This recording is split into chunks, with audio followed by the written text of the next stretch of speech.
This year is going to be very notable. We're going to have a lot of active managers that underperform their index simply because they didn't have enough weighting in these small handful of stocks that have been driving the markets this year. So there's going to be a good bit of catch-up trade going into the end of the year to make sure they've got Apple and Meta and Nvidia and those stocks on their books going into for end of the year reporting so that they have that in place going into next year. So that's going to be that Santa Claus rally last week or so of December, first 2 days of January.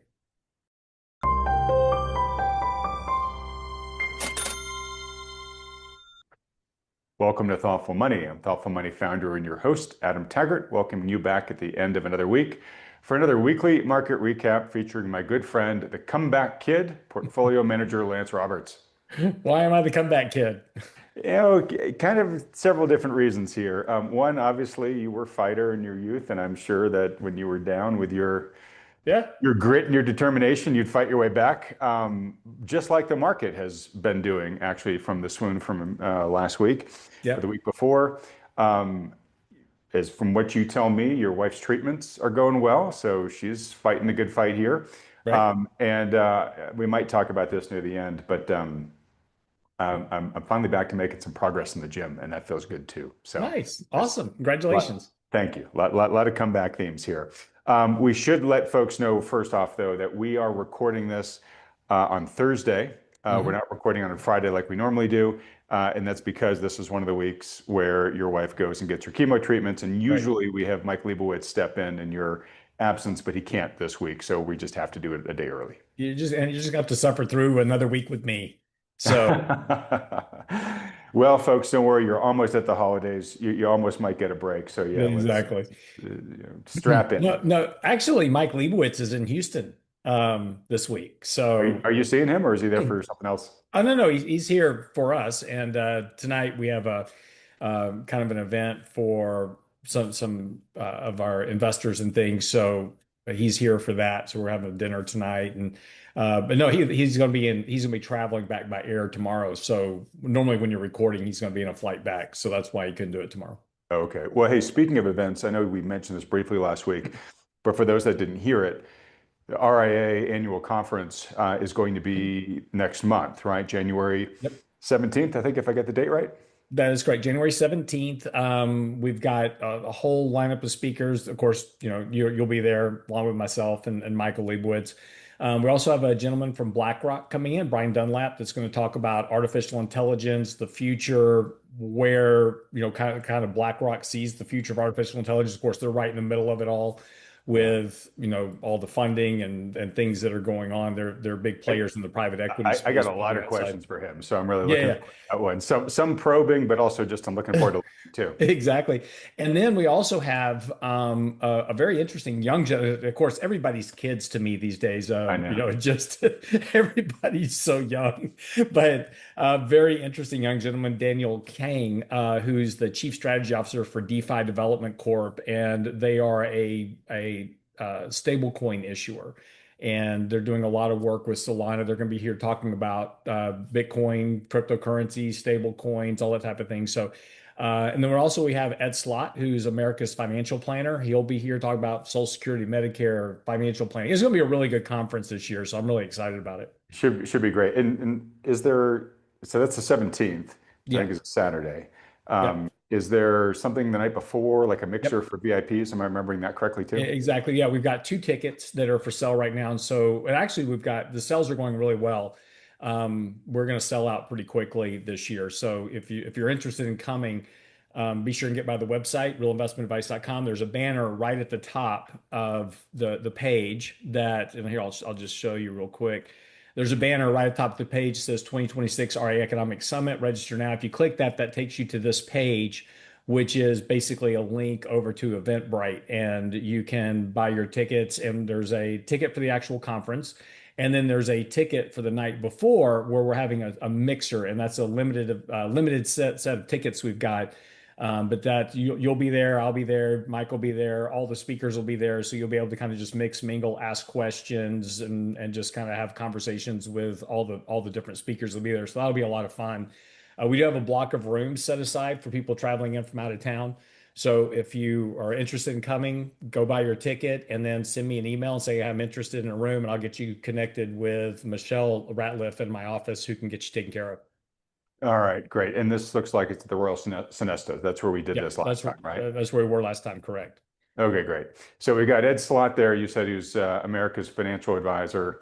America's financial planner. He's one of the America's financial leading planner. minds in financial planning and Social Security and Medicare and all that.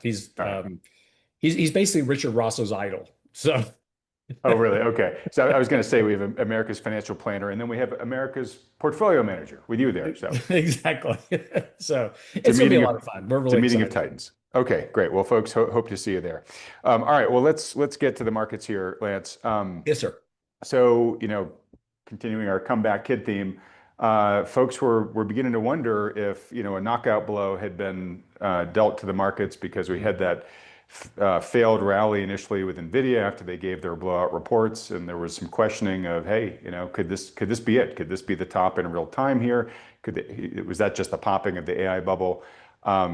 As you said, probably far too premature to make a statement like that, and markets did stabilize, and they're not back to all-time highs, but they're darn close. I think you even just wrote a piece today that said, yeah, we might have a little bit of volatility here in the very near term, but things still look pretty decent for Mhm. a year-end rally, a Santa Claus rally into the end of the year. You still feeling the same way? Yeah, yeah. And here, we can jump some technicals real quick and just talk about what's kind of going on technically, because it all kind of feeds into this.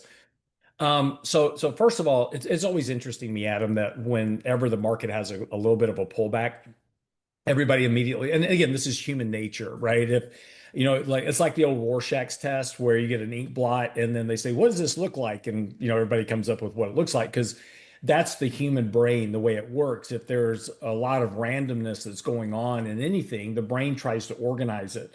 Same thing in the market. So, when markets are going up, everybody's happy, right? It's just markets are going up. I throw money in the markets. Everything's great. I just keep making money.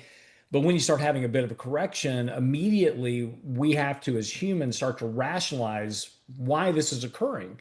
And so it's the death of the AI trade, or it's this, or it's that, or whatever else it is. And we've had a lot of these narratives over the years. The dollar debasement trade. We've had the inflation concerns. We've had this. We've had that.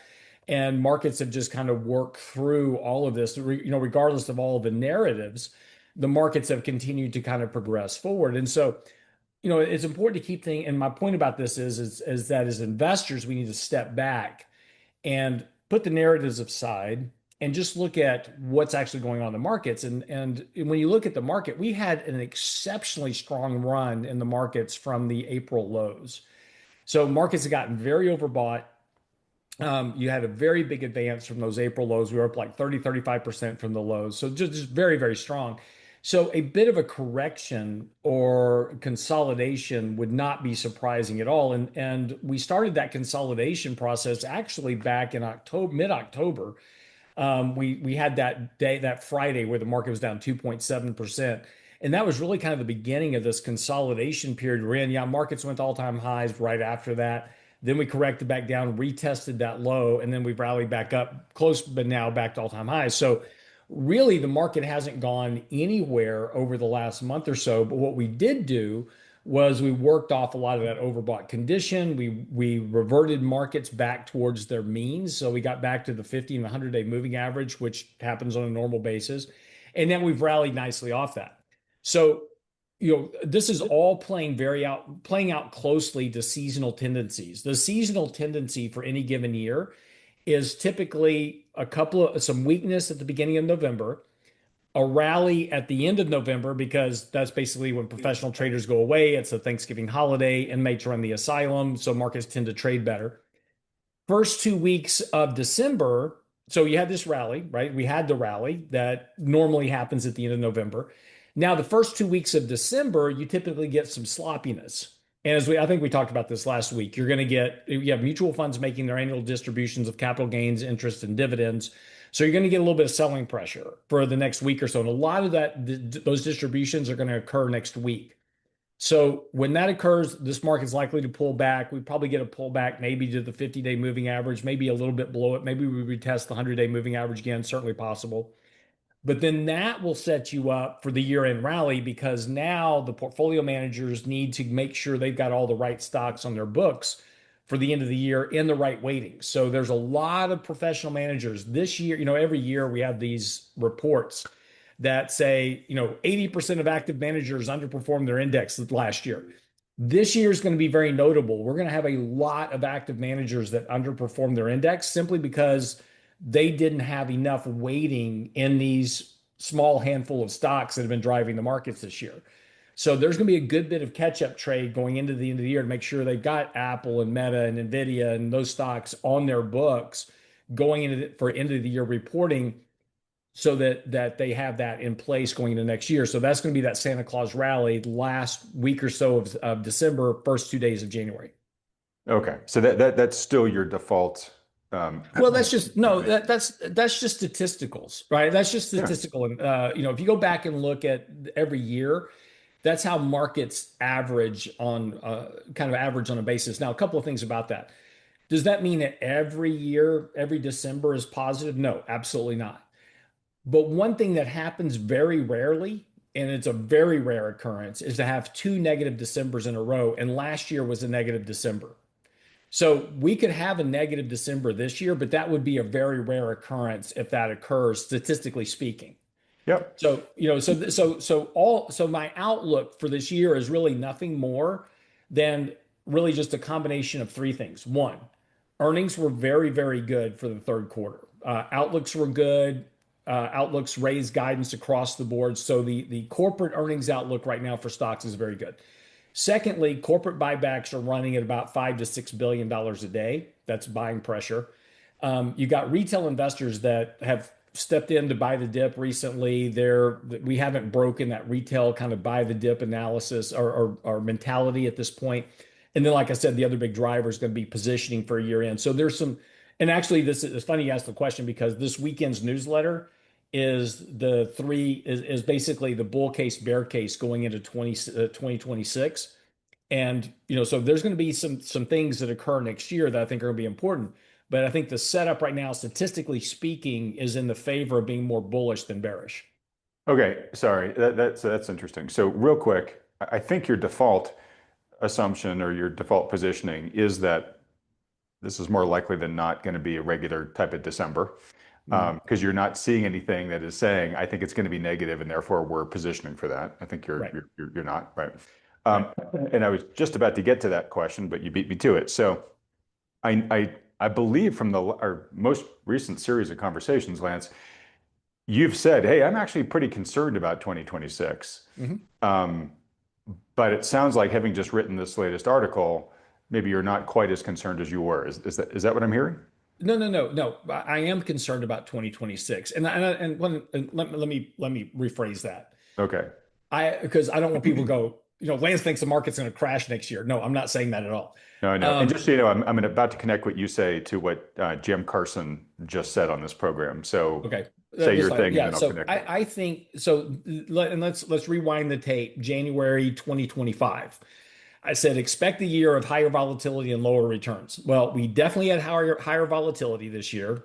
20%. We've had two 5% drawdowns and a 20% drawdown in the middle. So we've certainly had higher volatility, but returns have been very, very good this year. Right. And So, that's a third year in a row, which is rare. which and also is one of the things that statistically speaking, moving into next year, whenever you have a 36-month advance that's two standard deviations above kind of the 3-year moving average, that usually leads to lower forward returns. Now, that doesn't mean the market crashes, right? I'm not saying don't walk away from this conversation and go, I'm selling everything. Like I said, the market's going to crash.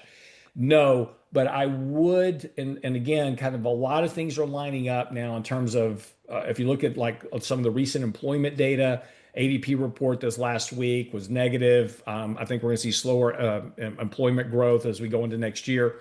ISM manufacturing is still in contraction. ISM services is barely in expansion. It's been that way for a very long period of time. And that's in and of itself very unusual, but kind of shows you that the economy's just kind of really returning back to that 2% growth rate. So it's just chugging along. It's not really advancing to any great degree. And then if you look at leading indicators versus coincident economic indicators, that ratio between the LEI and the CEI is at a level that's normally suggests much weaker economic growth. Now that will all feed into earnings. So next year, again, with the statistical norms of the 20% return years for basically 3 years in a row, that's very abnormal. So you're getting a reversion back to the mean in these returns. So you get back to maybe 6, 8, 9% returns next year, including dividends, and that's going to feel crappy. It's like, what a crappy year. I only made 8% this year. Right, right. But again, it's you're going to get that type of reversion. Could you have a negative year next year? Absolutely, that's certainly possible. But I think you need some type of event that goes along with that. Yeah. Okay. So, again, just to make sure I'm understanding your point of Mhm. view, you have concerns going into 2026. You're not ringing the five-alarm fire bell by any Right. stretch, but you're saying, hey, look, for a whole bunch of reasons you just mentioned, it could be a disappointing year for investors. And disappointment it's a wide spectrum, right? It could be a Yep. down year, and that's very disappointing, right? But it could be a single-digit return year, which when Yep. you've gotten spoiled, like if you were a Chicago Bulls fan and after their third title you were expecting a fourth, right? Like okay, Yep. you're going to be disappointed. Um, I just want to note that had a really interesting conversation with Jim Carson. Um, for folks who know him, he's a real volatility specialist. He's a big statistician, and he does look through the similar lenses as you, Lance, about earnings and all that type of stuff. But he also uh, studies probability and risks and historical cycles, Mhm. and he thinks basically that the bottom line is that he thinks volatility is going to continue to build going into 2026. And at a very high level, and I don't want to spend too much time on this, um, he thinks we have gone through like a secular shift in the markets, and it's largely you know, almost like the 40-year bond bull market, at the end of that and going into a different era. And his words, not mine. Um, he sees a pretty high danger of like a lost decade ahead. Mhm. Not too dissimilar to the way that, say, like a John Hussman does as well, when you look at Right. average returns when valuations have gotten where they are here, right? Yep. Uh, and he's basically saying, look, active management's going to be a friend in this environment, right? Because the market on average may go nowhere over the next decade, but there's going to be lots of ups and downs. And so obviously, Mhm. if you like to play volatility, if you're like you, Lance, you're focused on trying to maximize your share of the upside and minimize your share of the downside, you can actually Mhm. do pretty well. But if you just use the standard passive buy, hold, and forget it, that's likely not going to work very well going forward. So that's his Right. long stretch. In the short term, he thinks that the market is in a what he calls a topping process. And Mhm. he says hard to call those things when they're going to end. Certainly hard to call to the day of the week or the month. Sometimes hard to call in the quarter. Sometimes even hard to call in the year.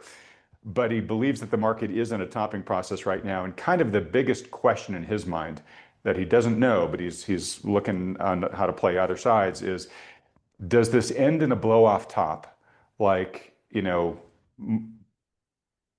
bull rallies tend to, right? They're Mhm. what one last blaze of glory, Yep. and then correct, or Yep. does it just top and just kind of grind downwards, from there? Yep. And so he's looking at both, but he basically is saying, look, I think 2026 is going to be a more volatile and a more disappointing year for investors. And who knows? I'm just saying No.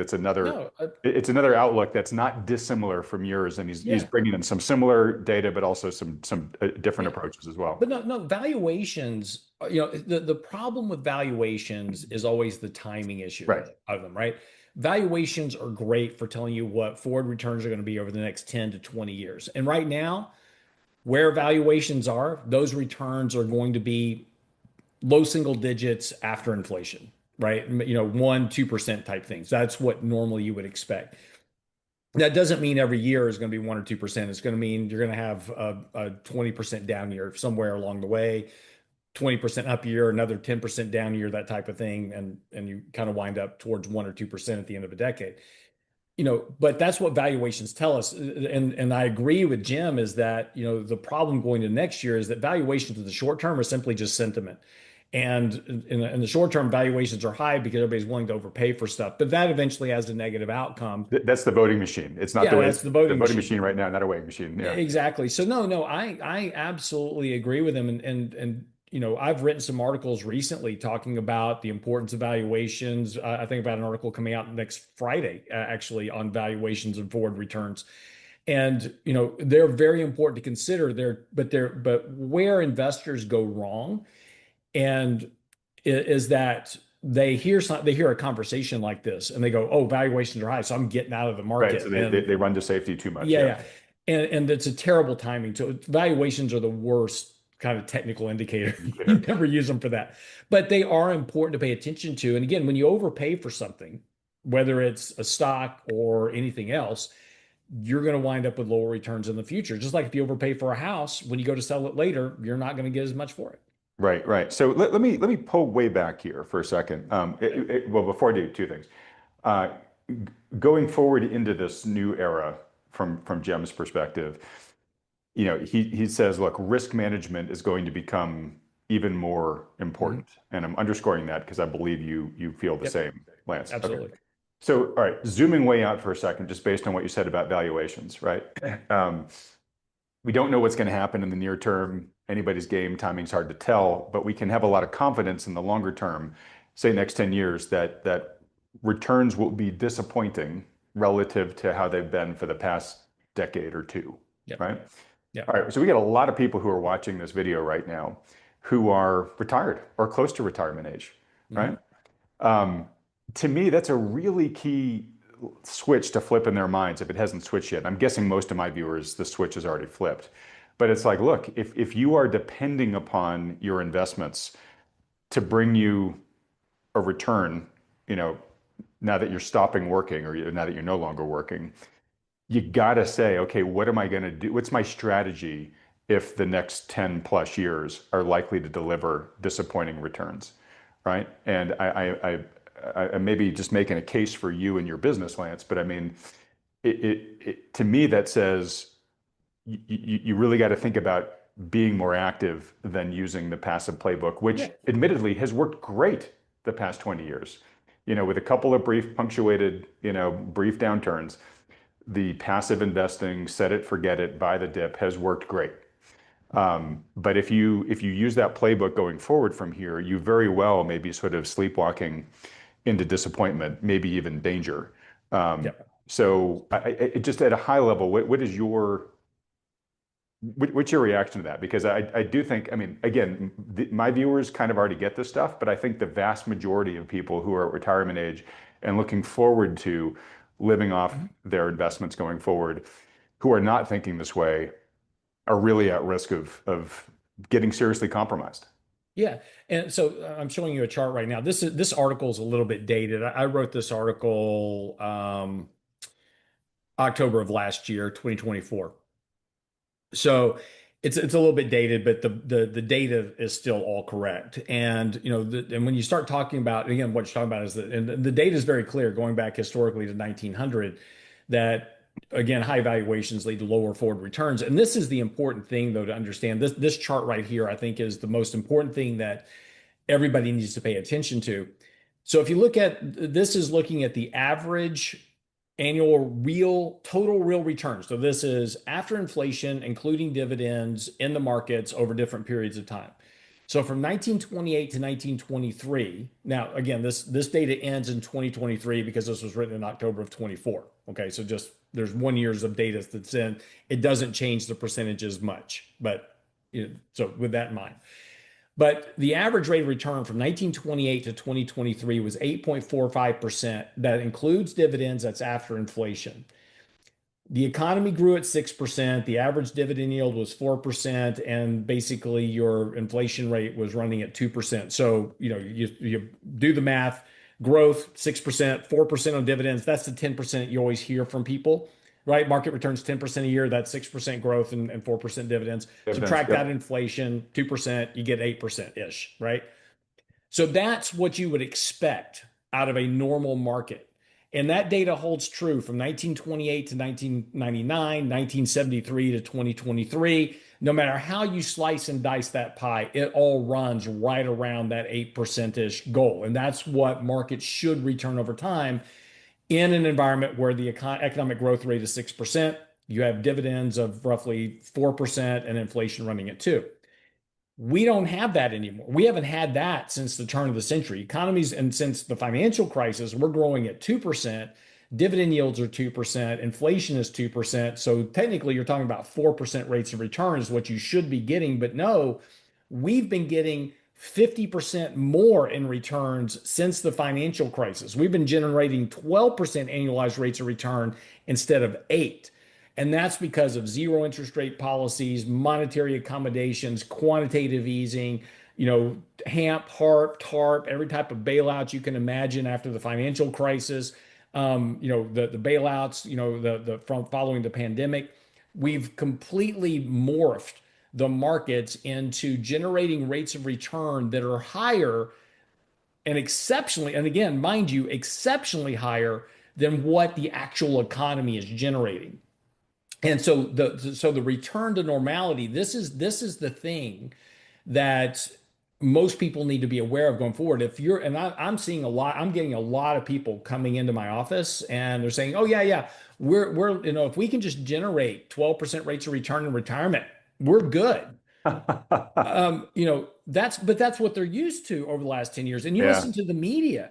The media says, oh, if you're a young investor, let's just talk about something real quick, right? So we just had this whole announcement from the Trump administration about these $1,000 accounts for people under the age of 10, and Yeah. it's going to be in an account, and that's going to grow into a big nest egg for them. Well, they assume and these type of things, you hear this on CNBC all the time. It's like, well, if you're just a young investor, if you'll just put $500 into a Roth IRA and you grow that at 10% a year over the next, 40 years, you'll have $1 million in the bank. Okay, well, the fact that $1 million 50 years from now isn't $1 million today because of inflation is a different story. But, we're assuming these exceptionally high compound rates of growth, and the market doesn't compound. Markets do not compound returns over time. If you have a year of loss, it completely destroys the compounding effect. But we assume that markets are just going to grow at 10% a year, and they don't. So when you have these exceptionally high rates of return, when you get a return to normality and we start generating what we should be, which should be 4 to 6% rates of return, given current economic growth, the debt, the deficit, the demographics, those type of weights that are on the economy, you're talking about 6 to 8% rates of return, maybe in a good environment with low inflation and higher economic growth. But if we just generate 2% growth, 2% dividends, and 2% inflation, you're going to be cranking out 4 to 5% a year. That's a very different return factor for investors than what they've had over the last 15 years. All right. So, yeah, I imagine you would say, look, if you are approaching retirement or in retirement, you better have revisited your financial plan at some point recently, right? So Yeah. what are your assumptions going out there? And if you're using assumptions that are based off of those sort of, recent historically aberrant return rates, you're probably setting yourself up for disappointment going forward. So you better put some more realistic assumptions in there. And particularly if you're still working and approaching retirement age, you might say, gosh, you know what? Maybe I got to work another 2 or 3 years and sock away more. So I'm starting from a higher base, so that I can make it on 4 to 6%, right? Yeah. Rather than just crossing your fingers and just hoping that past will be prologue, which, you've said valuations in the long run pretty good about nailing what's going to happen with returns. Yeah. Yeah, and look, at the end of the day, as individuals, right? I think this is the most critical mistake that, and look, there's a lot of conversation, about the wealth gap and this gap between the top 20% and the bottom 80%. And we're going to get there today, just by the way. Okay, and young people can't afford anything today, and yes, we can certainly make a lot of those cases, but at the end of the day, the responsibility is on us, right, as individuals. And I work with a lot of individuals, thousands of individuals I've worked with over the years that have grown their way from nothing into something Right. because they did all the right things, right? They saved money, they budgeted, they lived on less than they make, they saved, they invested prudently, and they built a big nest egg for their retirement. And that is not out of the reach of anyone. Everyone can do that. But what's important when you're thinking about that is not saying, I'm going to depend on the market to make me rich. So I'm going to gamble in the markets and I'm going to take on a bunch of leverage and a bunch of risk to get rich quick instead of doing the hard work, which is the boring part, which is just saving money, right? And Right. allowing the markets to help make sure that the purchasing power of those savings remains the same in the future and that you have an inflation adjusted savings rate over time. So the value of that dollar today is the same value of dollar purchases 10 years from now, 15 years from now, 20 years from now. So that's, and again, it's a big blow to a lot of young investors today because the SEC has denied all the ETF manufacturers 5-time leveraged ETFs. They said cannot do it. Mhm. So if you were betting on 5 times leverage Bitcoin to get you rich, that's not going to be made available because there's an SEC rule you can't have more than 200% leverage, on an ETF. So Right. big Well, big blow to the speculative crowd today. yeah, big blow, but that probably I'm not a huge fan of the government, determining what's safe and It's what. probably a good thing. But to me, yeah, exactly. Like, safety rails on a mountain pass, a narrow mountain pass, that actually makes a little bit of sense. It does. Preventing 5x leverage ETFs, probably about the same. All right, so a couple of things. So just to underscore what you said there, because I know we've talked about it in the past, but yes, in the prime objective of investing, we talk about earning, savings, and investing. The Yep. prime objective of investing is to maintain the purchasing power of what you have saved, right? Right. Um, Now, it doesn't mean that you can't have a secondary objective of, hey, let me actually grow that above the rate of inflation Sure. if I can prudently. And, Right. there is potential to do that, but that's not a guarantee, right? So the thing to really focus on is, hey, let me make sure at least what I'm socking away is keeping its purchasing power, and then anything above that, gravy, right? Exactly. Yeah. Okay. So, well, there's something else I was going to say there, but whatever, out of my brain. We'll move on. But but no, I'm glad we had this conversation though, because the eye I just wanted to open for folks is, you know, we may be going into a lost decade and a regime change the way that Jam thinks, but even if we aren't, just a steady Eddie guy like Lance is just saying, hey, just from valuations alone, we know that we mathematically we have a very low probability mathematically of enjoying the returns that we've enjoyed over the past 10 years going forward for the next 10 years on Yeah. average. And just to conclude all of this, then we'll move on to the next topic is look, these when you hear things like from Jim or John Hussman or me talking about forward valuations, return profiles, those are things that you put over in this category of, hey, this is important, but it's not going to affect my portfolio decisions today, right? I'm just going to keep my eye on this. I want to be aware of this. It's in a box over here that I can see and I can measure and I can pay attention to.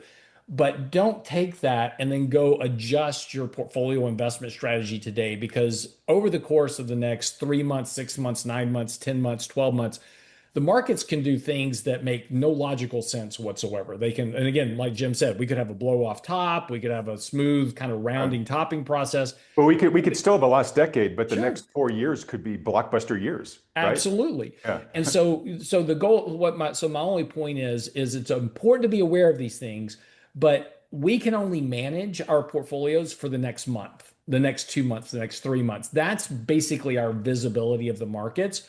So, manage your portfolio for the risk that's in the markets today, but be aware of this over, kind of this thing over here and say, am I taking on too much risk? Am I using a lot of double leverage? Am I on margin?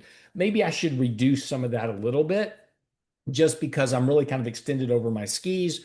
Maybe if I've got a lot of, I've got all my money in, high beta assets, Bitcoin and technology stocks and those type of things. Maybe we add some defensive stocks to the portfolio. I know they're boring, they pay dividends and stuff, but maybe add a little bit of that buffer to the portfolio just to protect you in case you hit a bout of volatility that you weren't anticipating. It allows you to survive it and navigate through it. So totally agree. And again, I just want to underscore my point, which is Yeah. if you are making decisions about the next 10 years or more, like when to retire, this is really important to take this stuff into Yep. consideration, right? So Absolutely. yeah, you may need to, you may need to make the decision after doing the math to say, hey, I might need to actually either Mhm. work a few extra years, or if I'm 5 years away from retirement, when I want to retire, I've got to maybe put 20% more away a year than I Yep. was initially expecting, right? So anyways, Yep. think about it that way. If you need some help, talk to Lance and his team. They'll help you think through all this stuff. Yep. Okay, so still got a lot to churn through here. Um, I want to get to the jobs data. I want to get to what's going on with the Japanese bond market. But real quick, since we're talking about what could happen Mhm. with the markets, again, folks, we have no idea what's going to happen next year. Maybe it's a blockbuster year. Maybe it's a terrible year. Maybe it's just a boring year. Who knows at this point in time. But Lance, you just recently wrote a piece called "A Bear Market is a Good Thing," which Yep. I agree with you in the long run. They're never fun to go through. So Yep. I don't want to paint it like, it's going to be, if the next one we go through is going to feel like sunshine and roses. Yeah. But just as winter is an essential season, to the cycle of life, uh, to be able to enjoy the next bull market, you need to have a bear market that Mhm. cleanses out the malinvestment, gets valuations down to reasonable levels, all that type of stuff. So, Yep. what do you want to say about that piece you just wrote? Well, no, it's that. I mean, and basically, I was feeding off an MIT study about California, actually, and I can talk about California now that you're not there anymore. Um, so, You kind of slammed it a lot when I was there, but I was slamming it with you. It was well deserved. well, they're good fodder. But no, but MIT did this study about California and their forest management, and MIT, what they noted was in their study is that California, did a lot of stuff where they weren't really doing good land management. They were worried about the ecology or whatever it was, and they allowed a lot of the, kind of the debris to pile up in the forest, and it just created the fuel for a forest fire to occur. And when that forest fire occurred, it actually was a lot worse than it should have been because there wasn't good management of the forest ahead of time. And so it just made the outcomes worse. And so the kind of the point of the article is that that's what we've been doing over the last 15 years, is that we've been doing poor forest management. We've been doing everything we can to not have a recession. 2020 was a good example. We shut down the economy. We should have just allowed that process to work itself out. But instead of us doing that, we came in with 150 billion, 120 billion a month in QE. We were bailing out high yield bonds. We bailed out the banks. We bailed out companies. We were just doing sending checks to households. And I get it. I understand the reasonings why. I'm not arguing that. But we've had these potentials. 2008, we should have allowed banks to go bankrupt that were heavily involved in the mortgage scam, right? Just, hey, you were involved in this. I mean, these major banks, Bank of America and others. A lot of individuals aren't aware that the major banks were paying huge fines to the government under the Obama administration for not admitting or denying any wrongdoing relating to the mortgage crisis, but they were right in the middle of this. And again, we were, instead of allowing the process of corporate bankruptcies to work through that system, and yeah, maybe Goldman Sachs went out of business, that would be okay. There would be another, AKA Goldman Sachs, that would have taken its place. Right. That Same was thing hopefully with, more prudently run. Yeah. yeah, yeah. And JP Morgan might not be JP Morgan anymore. It might be a bunch of, mid-sized banks now after they got broken up. But the point is that the system, yes, the devastation, had we allowed that to occur, would have been terrible. The recession would have been worse. The economic impacts would have been worse. The financial impacts would have been worse. But we would have been healthier on the other side of it. Valuations would have got reset. We would have cleaned up a lot of the banking misdoings, et cetera. It's just like today. We suspended mark-to-market accounting to help the banks out during the financial crisis. We never reinstituted it. It's still we still don't account mark-to-market accounting for the bank. So, Mhm. those are the type of things that foster the type of environment. Of course, zero interest rates, everything else we've done. So we've done very poor forest management, and eventually we're going to have a bear market. And unfortunately, when we do have the next leg of the full market cycle, that's going to be potentially much worse than it should be because we didn't allow these opportunities 2020, 2015, 2012. When we had corrections in the market, we did things to stop those instead of letting them go to their fruition and allow the market to be healthier. So that's really the point of the article, is that ultimately we're going to have a bear market. That's actually going to be a good thing. And if you're adept enough to navigate the bear market when it comes, and I'm not saying that's next year, I'm not saying it's the year after, it could be 5 years from now, but we will eventually have a bear market. And when it occurs, if you can successfully navigate that bear market, the opportunities to make real money coming out of that are going to be fantastic. Yeah, and I think that that's where a lot of people watching this channel will be very interested. One, because I just know from talking to them, on average, capital preservation is their number one priority. In other words, okay, how do I not become Mhm. collateral damage to that bear market, which will likely be more painful than it otherwise would have been had we been doing controlled burns, which we Right. haven't been. In fact, we've been pouring Miracle Grow, on all the brambles and all the weeds. Exactly. um, that become all the tinder. Um, but secondarily, the people who are being prudent, are hoping that, hey, not only can I hopefully avoid the worst of the downturn, but when there are much better valuations to be had, and if I was prudent enough to protect myself and build some dry powder, I wanted to deploy that at really attractive valuations and then ride the next upswing. No, that's exactly the point. And again, the challenge for investors is going to be to not act too early. But again, if you're worried about these things, look at your portfolio. The best way to navigate whatever comes, again, just higher volatility and eventual bear market, whatever it is, do prudent things within your portfolio, reduce leverage, reduce exposure, reduce beta, those type of things. We've gotten very used to taking on excess risk and being rewarded for it, which makes us think we're a lot better investors than we actually are. But eventually that's going to bite you in the butt. And so, if you can live with lower rates of return, I don't mean, 1% returns, but instead of chasing 20% returns in the markets, learn to be happy with what's enough. There's about every year I write an article talking about understanding the value of what's enough.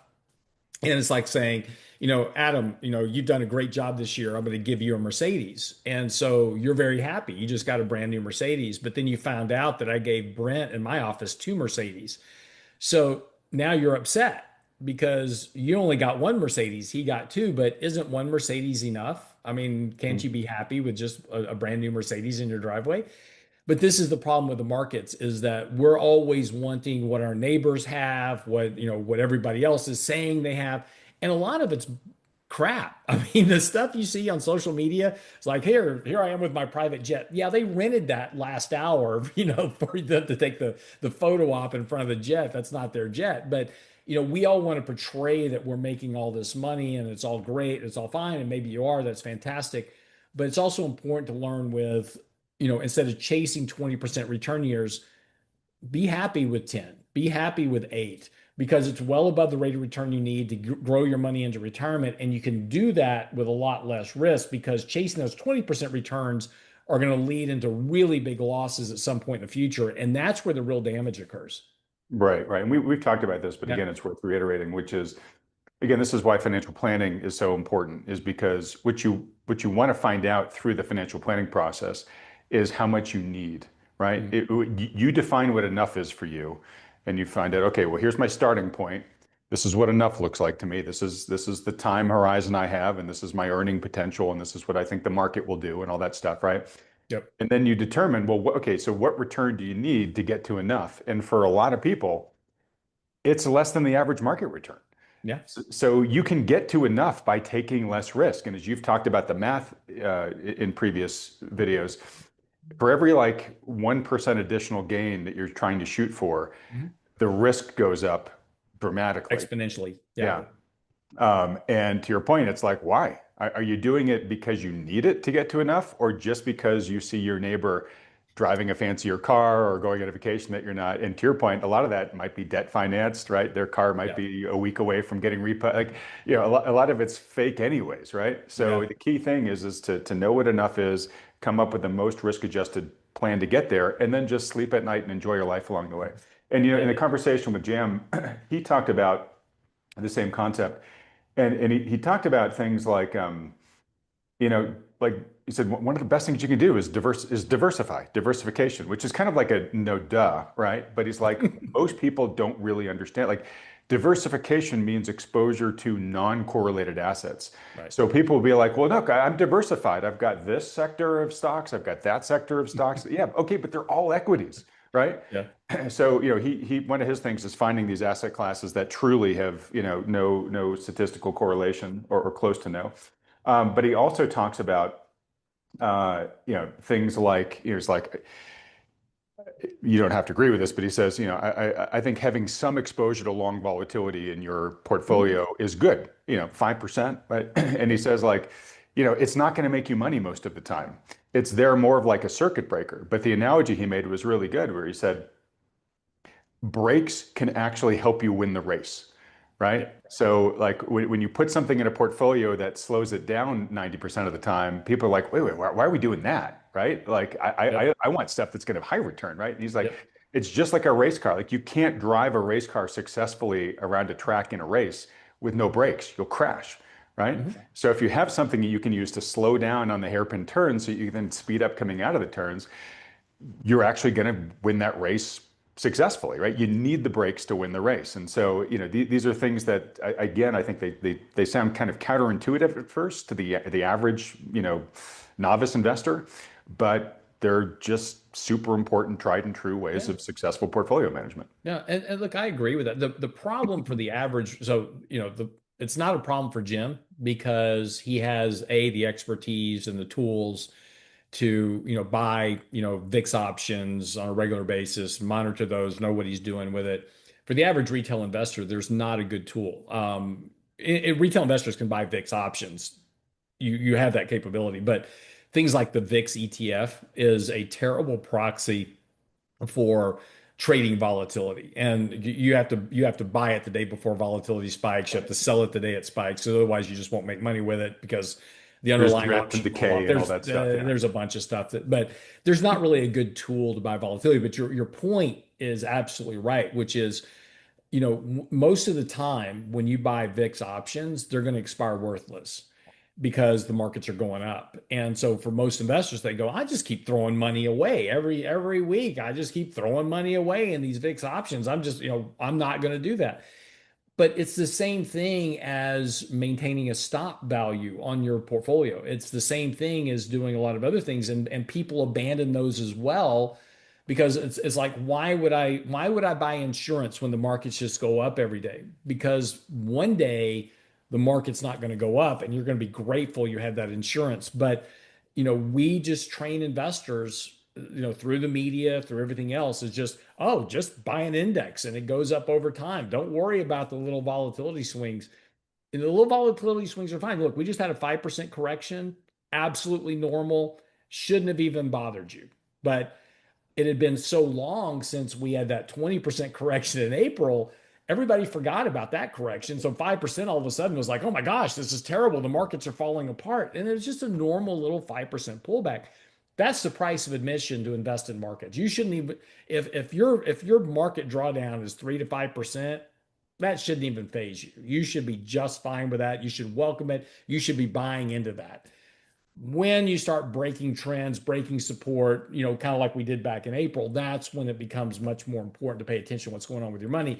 And you'll be glad that you had those hedges in your portfolio at that time Exactly. as well. But again, Ex- we train investors to do the worst things for their portfolios.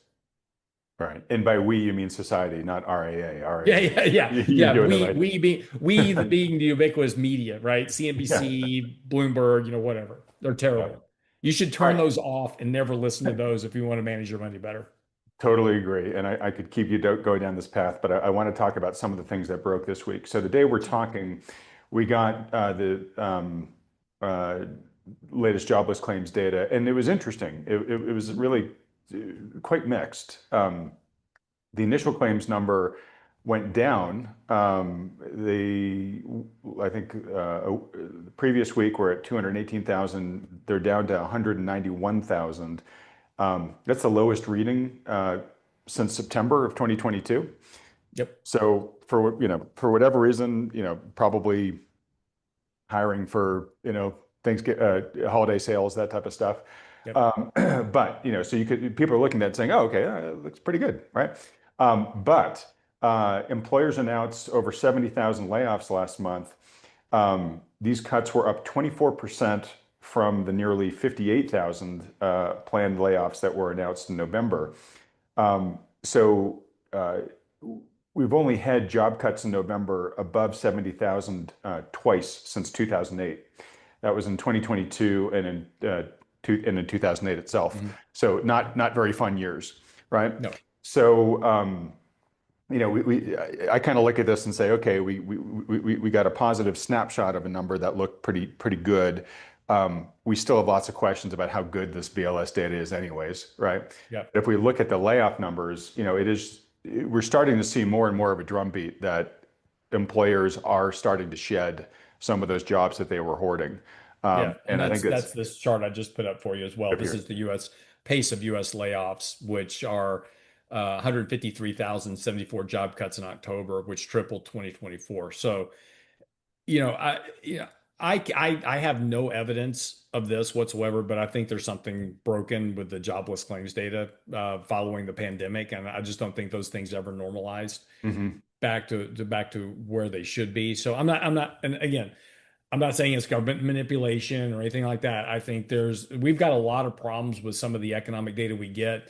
Participation in surveys have dropped dramatically. Literally, the companies they survey just aren't responding, so they're starting to calculate a lot of stuff.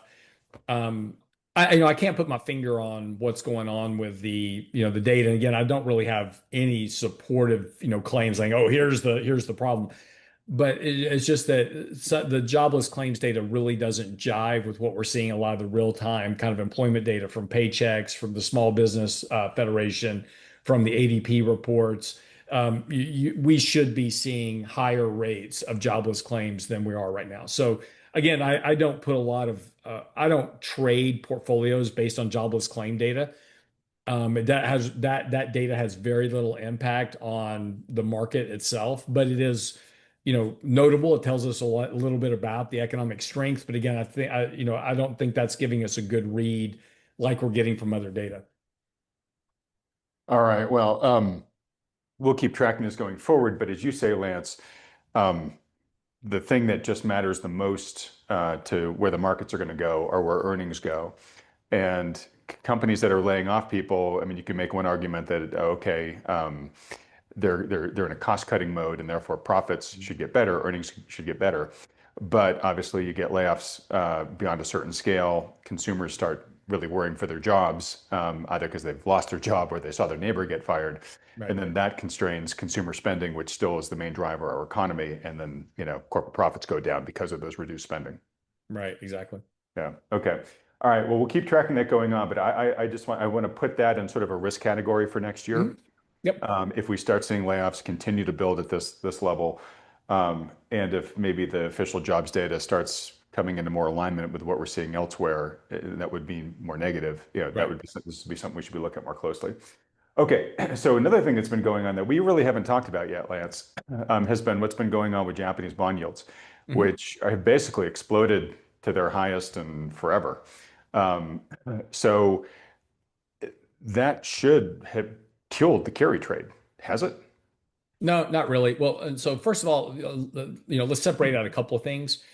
A lot of the data that's getting put out there by people's like, look at what's happening with the Japanese bond market. They're talking about the 30 and 40 year bonds, which those they don't even issue those anymore. Those are ancient relics of the bond market that exist there. But even the 10-year treasury, which has been rising, is 1.93%. I want you to hear that number. 1.93% on their 10-year treasury. That's the one that drives the carry trade. That's the one that drives the economy, everything else. The Japanese economy is in recession. They're in contraction right now, and their 10-year treasury rate's 1.93%. So yes, it has gone up because of concerns about everything else, but it is still well below the long-term trend line of, other yields around the world. So, part of the Japanese yen carry trade is basically I'm shorting JGBs, I'm going long US Treasuries. As long as there's a spread, I make money. So we're at 4%, they're at 1.93. I'm picking up almost a 2% carry on that. So, that makes complete sense to carry that trade. Yeah, it's starting to impede that trade some, but not to the level yet that it's impacting the markets. If remember, we had a Japanese yen carry trade blow up Right. A year or so ago. last year, year before. I wrote an article about it on the website. And that was kind of a short-term anomaly in the markets. But this, yes, their yields are rising on the 10-year treasury for sure. Need to pay attention to that. But again, economic growth, demographics, the debt, the deficits, the same problem we have in the US is weighing on their economic growth. That's why their economy is back in contraction. We have exactly the same problem here in the US, the three Ds, debts, demographics, and deficits. Yeah. That's going to continue to erode economic growth. That's going to continue to drive yields lower in the US. And then as that occurs, we're going to wind up looking a lot more like Japan in the next 20 and 30 years. Okay. Let me just ask though, Mhm. if the trajectory continues of what's going on in the Japanese bond market, Yep. and it does start impeding the carry trade, how concerned do you start getting then? Yeah, well, no, I mean, you're going to have another drawdown in the market. We were down 10%, during the last carry trade blow up. So, yeah, I mean, it's the Japanese yen carry trade is a leverage trade for the markets. So if something happens that they have to reverse that trade, they have to sell assets to cover that leverage. So it's going to impact the financial markets. And so, yes, it is definitely, and this is my point. Yes, we want to pay attention to it. We want to pay attention to what's happening. We are watching that, but Yeah. it's not leading to a level right now that's of major concern. And again, the kind of the stuff you want to be aware of is people running around screaming that the world's on fire because of the 40-year treasury. That has nothing to do with the markets. Okay. So you're kind of like DEFCON 3 on this. Yeah. You're watching it, you're noted, a little worried, but we're not in crisis Yeah. territory yet. Yeah.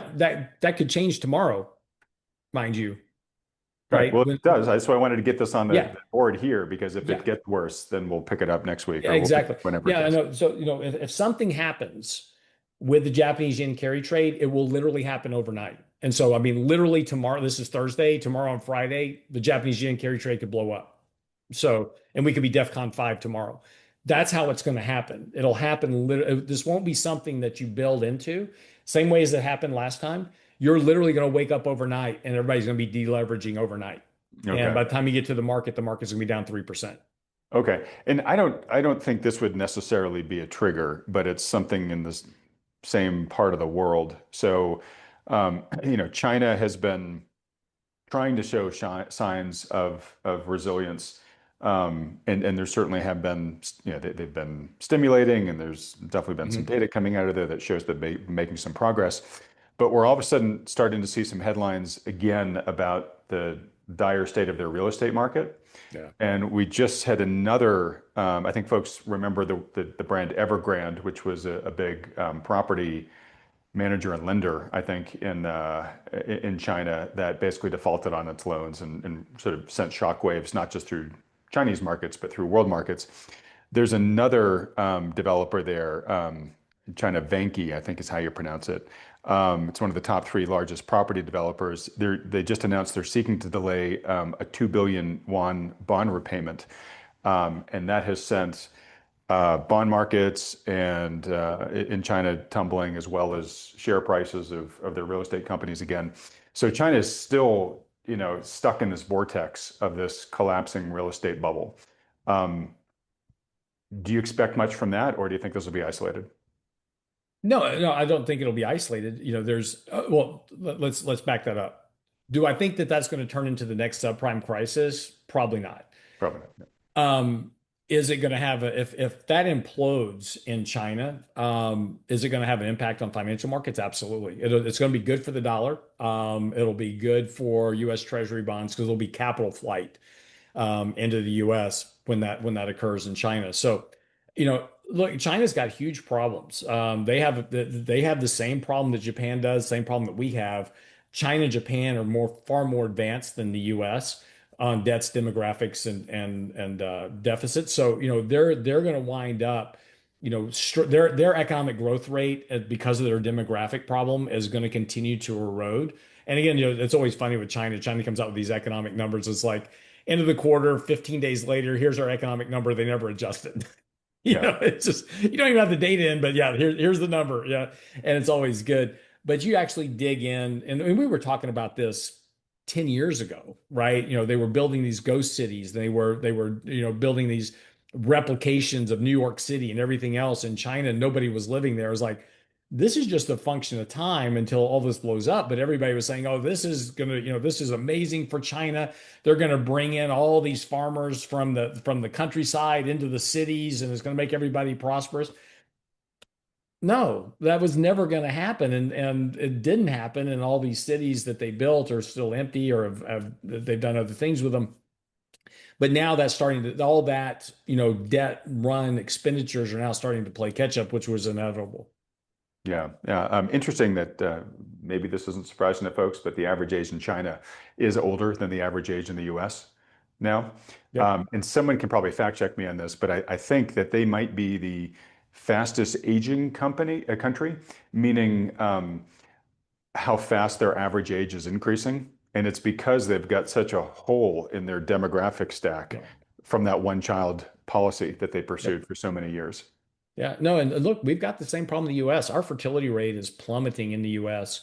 And this is why, we need to spend more time, get your wife on the show, talk about marriage, getting people married, getting people having babies, because again, demographics are destiny. And we have a huge fertility problem in the US. We have a huge demographic problem in the US.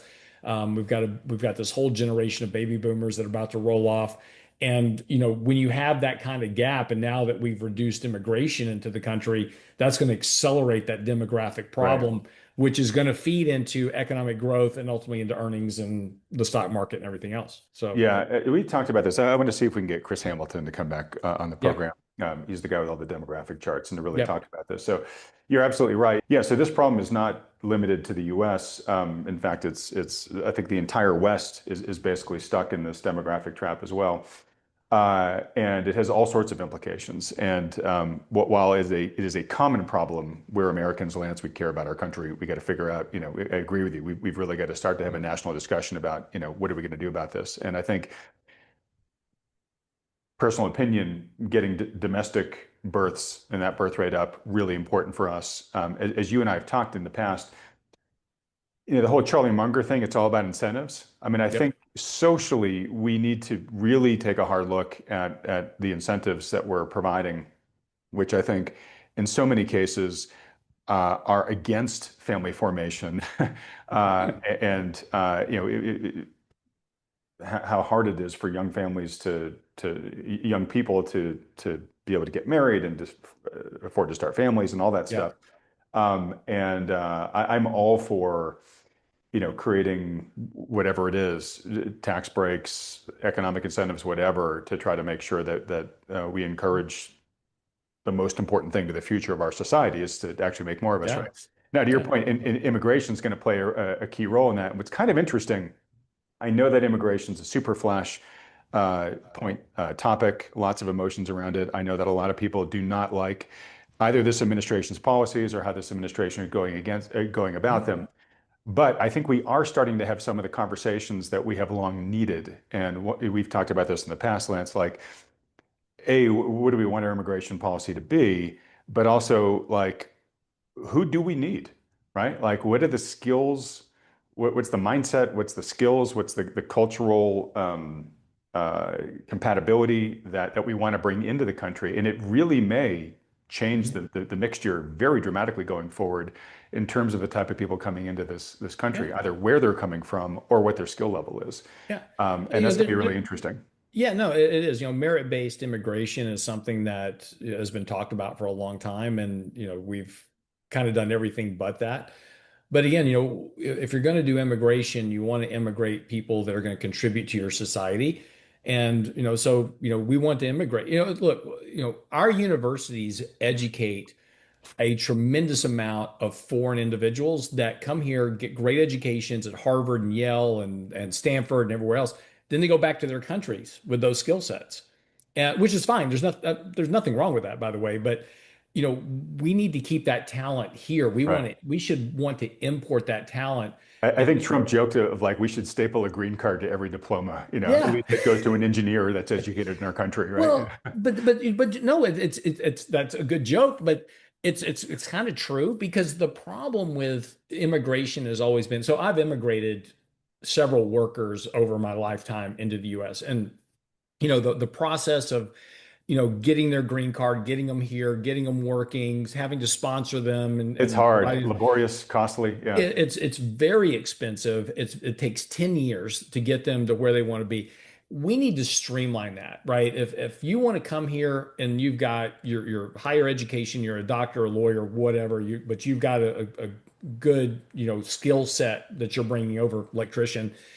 If you're bringing a good skill set to where we can immediately employ you into the country, we need to fast track your citizenship into the country. If you're coming here with capital to start a business, we need to fast track your citizenship. We need to streamline some of these things for education and merit to where you can get your citizenship within 2 to 3 years. If you want to come here and serve in the military, you can fast track your citizenship. You spend 4 years in the military, great, you're a citizen. If you're going to Yeah. sacrifice yourself for the U.S., great, we love you. Here's your citizenship at the end of your first tour of duty. Maybe I'm being a little bit facetious, but you get the idea, which is we need to do some things to encourage the right type of immigration into the US so that we can prosper from that. Right. And again, speaking as an American, and I know we've got a lot of viewers from other countries, Yeah. but forgive me for a moment. You know, uh, I think there's an opportunity here to jujitsu our biggest vulnerability into perhaps our greatest strength here, which is, Mhm. as Elon Musk said, America doesn't have a border with Mexico. It's got a border with the rest of the world, meaning, Right. painting with a broad brush, but everybody wants to come, right? Yeah. And Well, so why the why challenge we wouldn't you? face. It's the greatest country for creating wealth. We prove that hands down, right?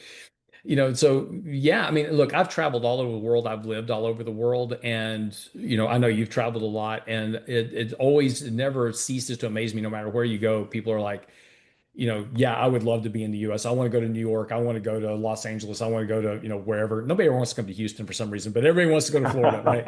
Um, but yeah, they want to come to the US because they know there's opportunity here to build wealth. And if you want the best opportunity for education, building wealth, there's no other place to be. Right. So when we had, an open border policy, Mhm. we were overwhelmed because the rest of the world wanted to come. And I mean, you saw the same Yeah. news stuff I did, where it wasn't just people from Latin and South America, it was people from literally all over the world, Yeah. right?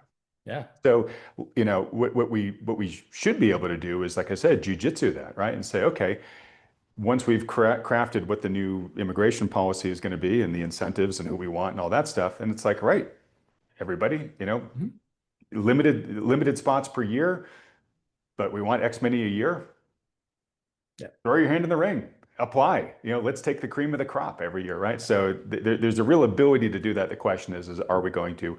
Who knows? I'm sure we've already enraged a number of different people on different ends of the spectrum just even talking about this, which is Right. sad because it's such an important topic. We Well, have to have an adult the conversation about it. right. No, and the thing is, like, look, if the conversation offends you, sincerely apologize because we're talking about the need to increase our demographics. We have a negative trend demographically, which is going to make the ability for future generations to build wealth and to obtain prosperity even harder. So we need to have this right type of immigration in the right amounts every year to stabilize and grow the economy. And if you don't agree with that, it's a function of go take a look at Japan. If we keep going the way we're going, we're going to be like Japan in the next 30 to 50 years. Yep, yep, yep. All right. Well, look, I'm sure we'll pick this back up again in the future. Sure. All right. So let me last topic before we start wrapping up. Um, this whole topic of the K-shaped economy, or as I like to say, the lowercase I-shaped economy. I mean, it really has gone mainstream. Yep. There's almost a day doesn't go by now where I don't read about it or hear about it in the media. And I was just reading this article. Uh, so Bank of America senior economist Aditya Bhav, I hope I'm pronouncing your name right, emphasized that the haves versus have-not split is real. So, you got Bank of America basically saying, yeah, K-shaped economy thing is a real thing, but it's not necessarily destabilizing in the real term, because higher income households spend significantly more on services, which dominate the US job market. One reason to be less pessimistic, she says, is the following. Who spends more on services, higher or lower income folks? It's actually the higher income folks. Sorry, it's a he, not a she. So if you take $1 of spending and you tell me that it was actually spent by a higher income household, I'll say that's more likely to have been spent on services. It matters because 5 out of 6 jobs in the US are in the services space. Mhm. So more spending on discretionary services could actually be more supportive for the labor market and increase the chances that the labor market will stabilize. So Mhm. may possibly be correct on that, but it's hard for me not to read that without hearing them say essentially, everything's going to be fine just as long as we keep the rich people happy and spending, right? Well, the top 20% of income earners comprise about 50% of spending. I So almost think I know the data you're talking about. I almost want to say it was the top 10%, but even if maybe, it's just the top 20, it's yeah, yeah. So it's true. It's true. I'm not necessarily yeah. saying the stats aren't true. What I'm saying is it is really hard to look at that situation socially as anything other than an aristocracy, where they're basically like, yeah, it's the rich people's world and the rest of us just have to make it go round. And if we want to be happy, we got to make sure that we're working some sort of service job that's, you know, making some rich person feel pampered. Right. And look, I understand the 80/20 Well, rule. There's always going to be yeah, a yeah. higher echelon of society. But But spin it America, around. But wait, but spin this around the other way, right? I mean, because I'm not disagreeing with you, right? So I yeah, just interviewed Peter Atwater on the Real Investment Show, and he was the guy that actually kind of founded the K-shaped yeah, economy term. he didn't come up with it, but he saw the guy that Yeah, did, and he popularized it. yeah, Yeah, yeah. He so giving popularized it. That attribution, was the word I was looking for. Yeah, giving attribution to the guy who did do it. So yeah, Peter was exactly. fully Yeah, above board. but Yeah. yeah, the popularized was the term I was looking for. So thank you for that. But again, we just had a big conversation about this whole K-shaped economy. And so here's the thing to think about. Your point is perfect. And this is if I could give a message to anybody out there, this is the message you should hear. So what Adam just said is that the 20% of the population, they need the bottom 80% to provide the services to those top 20%, right? That's the aristocracy. It's really capitalism because here's the opportunity. If you're in the bottom 80% that's providing the services to the top 20%, build a business out of the 20%, out of the services that you're providing. Build a business out of that. Become the provider of the service, and you will move yourself into the top 20%. That's how the people in the top 20% got there in the first place. They are the providers of labor. In other words, you provide labor, they provide the capital. And so because of that, that money works its way upstream. And so as individuals, and this is what I did, right? This is what Adam did. Adam wasn't in the top 20% of income earners 10 years ago. He's in the top 10% of income earners now because he built a business. He found a niche that provided a service that all of you right now watching this video are willing to subscribe to his channel, subscribe to his Substack, pay for his conference. That's what makes him money. He founded a service that you now participate in. I provide a service to my clients that I benefit from that. I wasn't in the top 10% of income earners 15, 20 years ago, right? I had to grow businesses to get there, but I'm nobody special. I went to college, I got a degree, I found a niche, and I worked my ass off to build a business. And I've had several iterations of that over time. Challenges, failures, everything else. But you can do this. You can take whatever service you're providing. If you're an electrician, I've got electricians downstairs working in my house. That's why I'm bringing this up. But if you're an electrician and you're working for somebody, you're working for the owner of an electrical company, right? You're providing the labor. What's stopping you from going out, getting your master's license, and starting your own electric company, Yeah, right? let me interject here because Lance, Yep. I want to have this discussion with you Yep. when we have a little bit more time and give it full justice. So I'm in agreement with you, and I Yeah. I totally want to have the team. This is what you as the individual can do in a capitalist So, but world. here's my point Yeah, back to this is that this is capitalism at work. The reason that you have 20, 30% of the population driving the majority of spending is because the bottom part of the economy is the labor providers. And you're always going to have this split, this, and yes, we've done some things in the most recent decade in particular that have made that gap much worse. Zero interest rates, bailouts, all this type of stuff. Look, we did the bottom 80% no favors at all. We decimated the bottom 80% by giving them no income loans, adjustable rate mortgages, so they could all go out and buy houses they couldn't afford. And we absolutely devastated that bottom 80% of the right. And those population. checks to households were actually the Yes, long-term cost of that, I think, totally detrimental absolutely. to them. Yeah. So we've done a lot of things in the name of saving the economy and the markets, and everybody cheered, hey, hey, great, we're going to send money to households. That made things worse. Right. So And let me, you're going where I want to go. So let yeah, me just make a few points and let you okay, go run ahead. with it here. So, like I said, I get the Pareto principle. There's always going to be a Yep, 20% that does better than the 80%. It is the size of that gap and the yep. momentum of the gap that concerns me. You probably, I imagine, spent some time in Latin America and South America. Oh yeah. You look at those economies, those are aristocracies. You've Mhm. got, some very rich ruling families basically that own everything.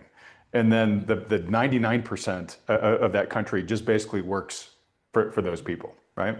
Yeah. It is what I consider to be a dramatically out of balance society from a wealth sharing standpoint. And I'm not arguing for anything socialistic, as you know, Lance. I'm a Yeah, massive no. capitalist. Yeah, yeah. So one that's the thing I'm putting my finger on with this Bank of America quote, where it's almost like we're cheering the Latin Americaization of our society. Now, here's the other point, and then I'll let you respond. Okay. Is okay. I don't think that that's a very great way to evolve, or I would say devolve your economy, which is kind of like how I say with Manhattan, where when I used to live there, they'd say you got to keep the bankers happy because they fund everything, and I was always like, well, who the hell made these guys the princes of Manhattan, right? So, to say, look, we got to keep the super rich elites happy because then they're gonna, that's gonna trickle down and pay the rest of us. I don't personally don't think is a great way to do it. But now let's flip that, Lance. Mhm. So now we've got AI in the age of robotics. So these rich people who own the capital, have all the capital, own the companies. What Mhm. happens is they start putting more and more of that capital towards replacing their dependence on human labor. Now you've Yep. got the worst of both worlds. You've got Yep. the Latin America environment, and they just don't even need the damn 99% to do Oh, their that's stuff because they've got automation and robots that can do it. yeah. The whole AI thing, that's a different conversation. But it's I tied to have this. no, no, absolutely they are connected. I have huge concerns for my kids over AI, and what their future looks like in terms of what roles they're going to have. And this is why I am, pushing my kids very hard right now to make very good choices in their education process. Or, my daughter is an esthetician, so she's a service provider. And but that's not something that's going to be replaced by AI anytime soon. Now, eventually, if we can get if Elon Musk can build a robot and we can stick AI in it, then yeah, maybe we have electricians that are robots that are That's doing some of that's the what Optimus is. That's Optimus's vision in 5 to 10 years. yeah, and so maybe a lot of jobs come under threat because of AI. And then there's always the argument. It's like, well, somebody's going to have to repair the robots. No, robots can repair robots. So, Yep. that's the other problem. So, no, I have huge concerns over that because the solutions that I hear from people, even Elon Musk, is that, oh, well, we'll just have to give money to households and Yep. we'll just have to, give them some UBI and they can go It's a do whatever. non-solution. Yep. You create And a dependence class that never gets beyond subsistence living. exactly. And you talk about Argentina, you talk about, some of these countries that have very, very large, very poor population structures. Unfortunately, that's kind of what I'm that's the that's the dark future I'm worried about. Right. And Outside of that, sorry to interject, but yeah, if Elon's successful in building millions of these things, yeah. maybe our immigration policy super changes because we don't necessarily need a lot of this labor. That's just another interesting wrinkle. So, Yeah, I mean, that's a side of the things that I really do worry about. But back to our conversation. No, you're mhm. right, and I absolutely agree with everything you're saying. We have got to stop. We have to stop as a government. Stop providing all these supports to households because it doesn't make things better. Let me give you an example. I give you child tax credits because childcare is expensive and and both parents need to work. Look, we raised four kids, both of us were working. We had to pay for childcare. It's expensive as crap. Yep. It just ate into everything we were making trying to pay for childcare for four kids while we were still trying to work. We would look at each other like, why the hell are we working? Because we're giving everything to childcare. So just to connect one dot here, Yeah. Mike Green came out with a piece this past week. I don't know if you saw it, but it was revisiting the poverty line Yep. because he basically said Oh, if you're making like I four. read that article and there's so many flaws in that. Oh, really? I thought it was a great Yeah. piece, but basically what he talked about was kind of what you're talking on here, which is there's kind of gap where if you make below a certain amount, there's enough subsidies that you're going Mhm. to live and feed your kids. The more you work, there's like between 50 grand and a little over 100 grand. Increasingly, that just goes to daycare because now you're second, like you get no advancement basically between 50 grand and 120 grand And income. and the reason is because of all the subsidies. Right. And this is exactly my point about That's why I childcare. wanted to bring it up here. Yeah, it Right, ties to. right. So, the whole point is that it's like, okay, great, we're going to give you a subsidy for childcare. Well, what do the childcare providers do? They immediately raise their rates to adjust for the subsidy. So now that subsidy is not subsidizing anything. And of course, as inflation goes, they're still raising their prices, but you're not getting additional subsidies or tax credits or anything else. It all sounds good in nature, but we have to stop that. If you want to solve some of these problems, you have to allow the free markets to work as free markets. Cut out all the subsidies, cut out all the tax credits, because then what happens is that people go, hey, I would love to pay you for some childcare, but I just can't afford you. Those prices have to come down. The childcare providers will have to lower their prices in order to stay in business. And so things will normalize back to better levels. Again, you're going to go through a very painful period, right? We're going to have a recession, we're going to have a lot of other stuff. But again, just like the forest fires, we have to go through this if we want to solve these problems. If we want to bring housing prices back in line, 20% down payments, 720 credit scores, that's the only way you can buy a house. All of a sudden, you zap all the demand in the market because nobody can afford that. Housing prices have to come down. Yeah. It's just a function of supply and demand. Man. And so a lot of this stuff that we have created in this K-shaped economy is a function of that we're always wanting the government to give us something. We always want the government to give us a handout in some shape, form, or fashion. And the rest of the economy immediately adjusts for that. And that's why you have inflation. Yeah, and it distorts and deforms the system, and it's not too different from your Mhm. criticisms of California not doing its controlled burns, right? Nope. You just create an artificial system that you know um, uh, at the end of the day creates more problems than it's solving, right? Where the free market is draconian and Darwinian, but it actually keeps things Yeah. sustainable, right? Okay, I know you got to go real soon, Lance, so we'll Yep. wrap things up. First off, trades. Did you guys make any material trades over the past week? So last week we told you that we kind of rebalanced our portfolios. We added to Meta, we added to some other kind of stocks in our portfolio, trimmed back Google. We haven't done any trades this week. We were positioning the market for this kind of end of the year rally last week, and so pretty much probably I don't think we're going to do a lot of trading between now and the end of the year. I think we're in a pretty good position.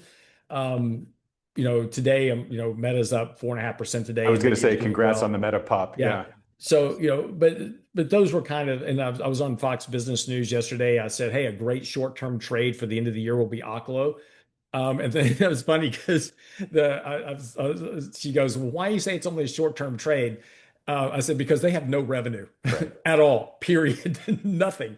No telling when. There's no horizon for getting revenue for this company, but that stock's up like 13% today. So we're starting to see, and the whole reason for that Was conversation because was you mentioned them on Fox Business. That's why. exactly, exactly. Everybody's buying it today. No, but no, this is that beginning of the end of the year kind of positioning. People want to be in these stocks for the end of the year reporting. So I think you're going to see a lot of this. We talked about buying Eli Lilly and AbbVie a couple of months ago because they were very out of favor. We've taken profits out of those recently. Those are starting to come under a little bit of pressure. So, we're starting to see a little bit of this rotation trade back in the markets for this end of the year build out. Okay. All right.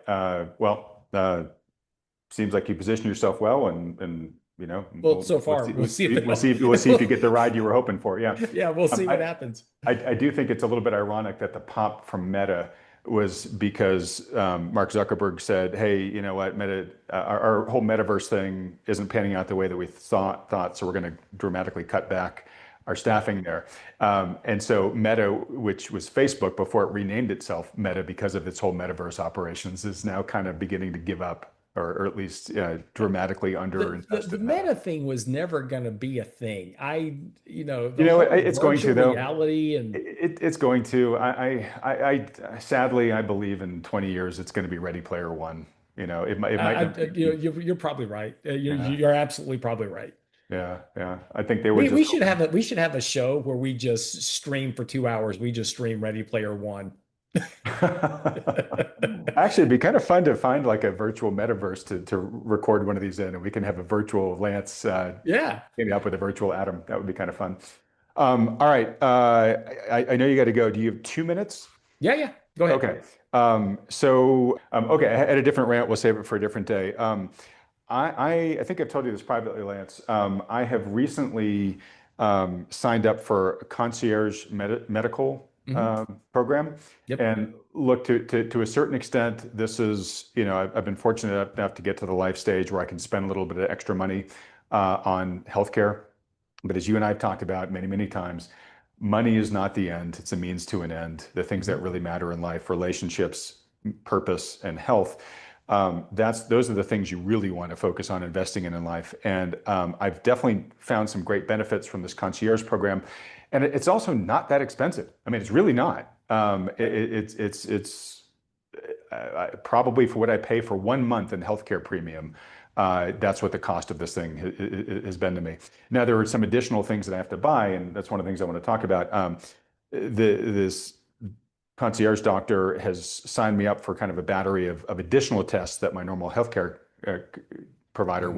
wouldn't naturally prescribe for me. And a lot of this stuff is just diagnostic stuff, just to make sure I'm doing okay. So he Hmm. went through a list of all the things that are likely to kill a male in his mid 50s and said, let's start ticking as many of those off the list as we can. And so I went and just got like a CAT scan of my, or CT scan of uh, my coronary arteries. And I'm very happy to say came back zero plaque on them, right? But so Nice. huge relief, very important bit of information to have, right? Cost me $120, Yeah. right? Similarly, I haven't gotten the results yet back, but he had me do a cancer screening test, which it's again not something that your normal healthcare will cover, but it screens for like 20, almost 30 different type of cancers, and it's all hopefully early detection, right? So it's say, okay, all right, if it looks like you're starting to see a marker for X, well, let's get it attended to maybe if it is cancer, when you're at stage one versus when you're later on down the road. Hundreds of dollars, right? Not that expensive when you consider that it could be the thing that saves a life, Yeah. right? So I could talk more about this in the future, Lance. I think you perhaps I maybe have have one too. yours that Yeah. you do as well. I have a concierge doctor and I will never go back. Okay. Yeah. So We, again, we, we, we, if you want to spend some more time next week or two, we can certainly talk about it more I was because just going to say that when I you have love more my time, area. maybe let's dig in that. And if folks want us to, let us know in the comment section below. But I bring this up just to say there are some things here that are on a relative basis very inexpensive, but have a high degree of value if they help you catch something early. And so if anybody's listening who's been toying with this, so far my early experiences have been extremely positive. Sounds like yours have been as Yeah, well. absolutely. Yeah. Okay. Well, look, folks, in wrapping up, if you think one of the best ways to secure your long-term health and happiness is to continue to watch Lance Roberts on this channel week after week, please let us know that by hitting the like button, then clicking on the subscribe button below, as well as that little bell icon right next to it. Lance and I talked an awful lot about where 2026 may go. If you would like to get some professional help in terms of positioning your portfolio for next year, whether it's for the potential challenges or potential opportunities, then if you already don't have a great financial advisor advising you, consider talking to one of the ones that Thoughtful Money endorses, perhaps even Lance and his team there at Real Investment Advice. To do that, just fill out the very short form at thoughtfulmoney.com, and the firm will be in touch with you right away. Lance, my friend, it's been absolutely great. Good luck tomorrow with your wife and her treatment, but I'll give you the last word as usual. That's it. Well, that's it. Have a great week, and we'll see you back here next week. All right, buddy. Thanks so much. Thanks. Everybody else, thanks so much for watching.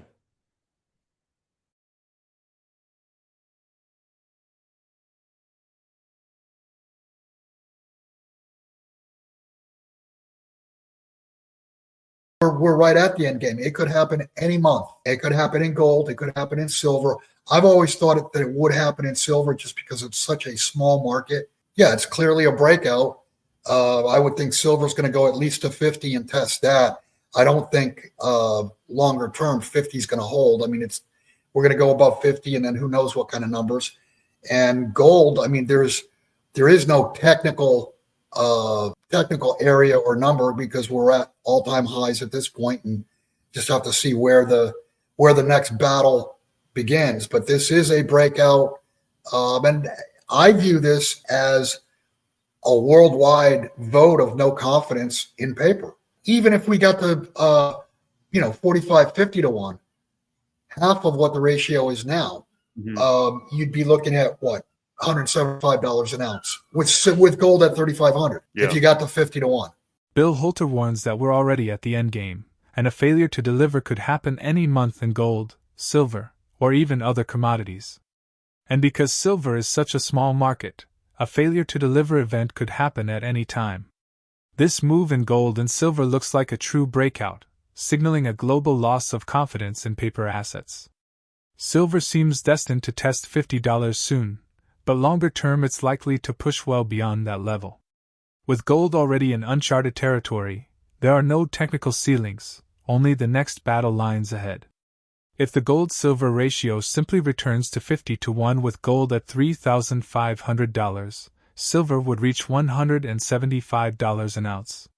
Bill Holter, a well-known precious metals commentator and analyst, points out that recently, a big shift has emerged in precious metals delivery. Instead of contracts shrinking between the first and final notice days, more buyers are now standing for delivery, sometimes even doubling or tripling the original amount. This exposes the weakness of the fractional reserve system, where only a small fraction of the metal needed actually exists for delivery. As more people demand physical metal, the chances of a failure to deliver event rise sharply. Once that happens, confidence in the system could collapse, because contracts that can't be fulfilled are effectively worthless. Gold and silver prices have long been suppressed to protect faith in the dollar and the U.S. Treasury's ability to borrow trillions each year. By keeping gold down, authorities maintained the illusion that the dollar was strong. But that strategy is unraveling as major sovereigns are selling U.S. treasuries and shifting into physical gold and silver. This move reflects a deeper recognition.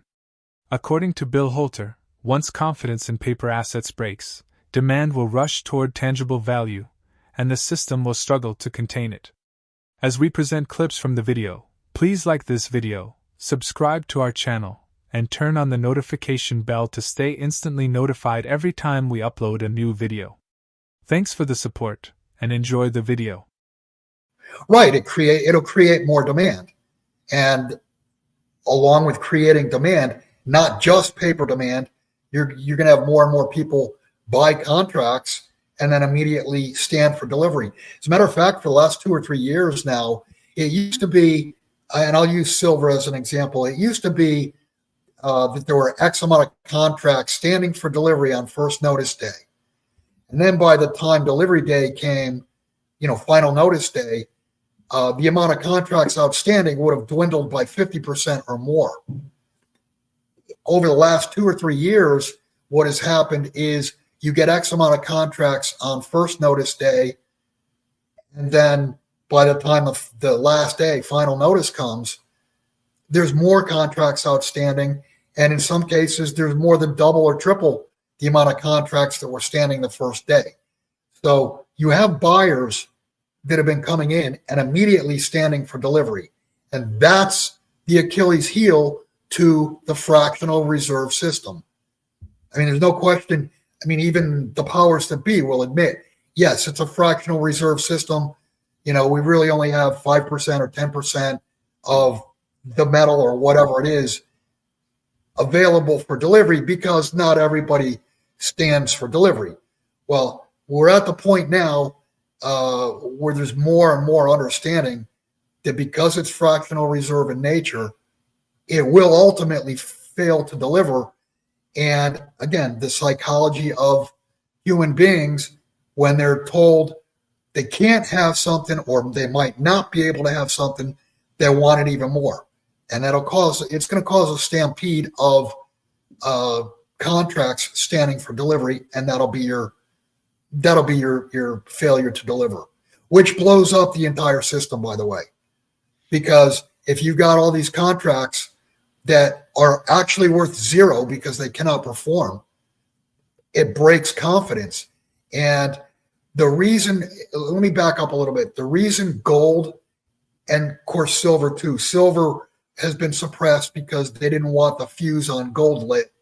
And they don't want the fuse on gold lit because if you've got $25,000, $50,000, $100,000+ per ounce for gold, that shows no confidence or a lack of confidence in the paper. On the other side of that, their confidence is absolutely needed in order for the U.S. Treasury to borrow the ridiculous sums that we've been borrowing. I mean, we have to borrow $2 trillion a year just to balance the books, just to keep the system afloat. So they suppress price of gold and then whack it. I mean, you remember, go back, 10 years ago, 15, even 20, 25 years ago, gold would start to pop its head up and then whack it, 1%, 2%, 3%, which back then when gold was $300, $400, a $10 move in gold was huge. And it was demoralizing to see all of a sudden gold was going higher and boom, they smashed it. Well, the reason they smashed it was because they want to be able to point at the price of gold and say, see, gold bad, dollar good. And that allowed the confidence for the rest of the world to buy treasuries and fund the U.S. deficit. At this point, that's starting to unravel because you're seeing some very big sovereigns liquidating U.S. treasuries and turning around and replacing that with either gold or silver. Bill Holter explains that gold's rise over the decades isn't just about a bull market. It reflects the steady decline of paper currencies since the U.S. left the gold standard. The dollar index may look stable against other fiat currencies, but the real measure is against gold and silver, and in that sense the dollar has been steadily losing value. Authorities have even considered gold revaluations in the past to reflate debt-heavy systems, highlighting the constant need to fight deflation with inflation. Today, as debt burdens balloon, the same pressure is building again. Governments must inflate or die. At the same time, silver stands out as the most undervalued asset. Historically, silver traded around a 15 to 16 to 1 ratio to gold, close to its natural supply ratio of about 10 to 1. Yet today the ratio sits near 85 to 1, even spiking to 120 to 1 in recent years. This massive gap signals extreme undervaluation, with silver priced far below its historical and natural balance. Bill Holter summarizes all the above discussion by highlighting that combined with its essential uses in industry, medicine, and technology, silver's position today suggests enormous upside potential once the market corrects.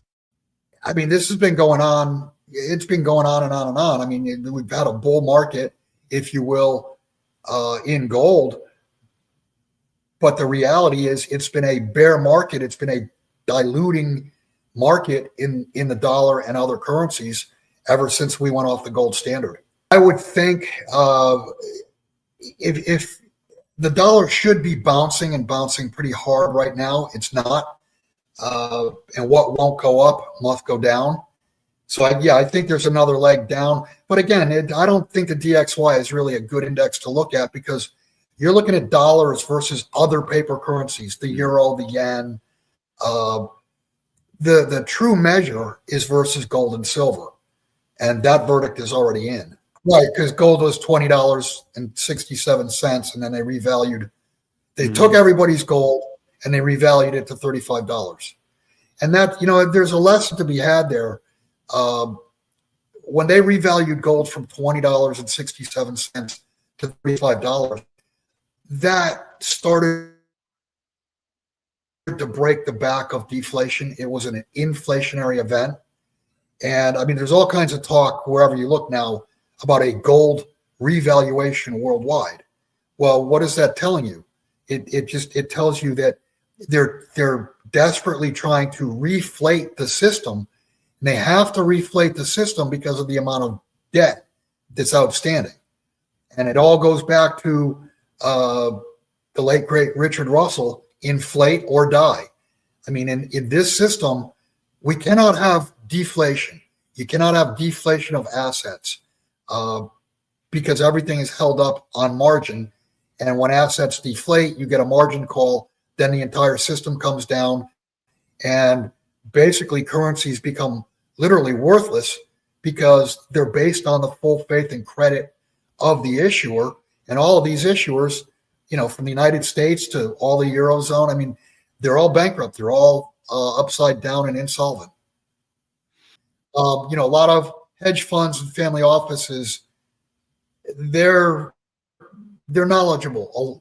Not all of them, but a lot of them have been buying the physical metal. I see. Now, that said, I can say that for the last 9 months, even close to a year, the demand for physical metal out of North America has collapsed. But yet the price of gold, I mean, if you asked me 5 years ago or 10 years ago, is there any way gold could be, could run from 2,700 to 3,500 and North America be a net seller? I would have said no way, because, it would stir up the greed factor. But what you're seeing is liquidations out of North America, and whatever. I mean, I've gotten more sell orders in the last 9 months than I had cumulatively in the last 15 years. And I asked people, why are you selling? And I've only had maybe a couple, 3 people tell me, well, I'm going to take a profit.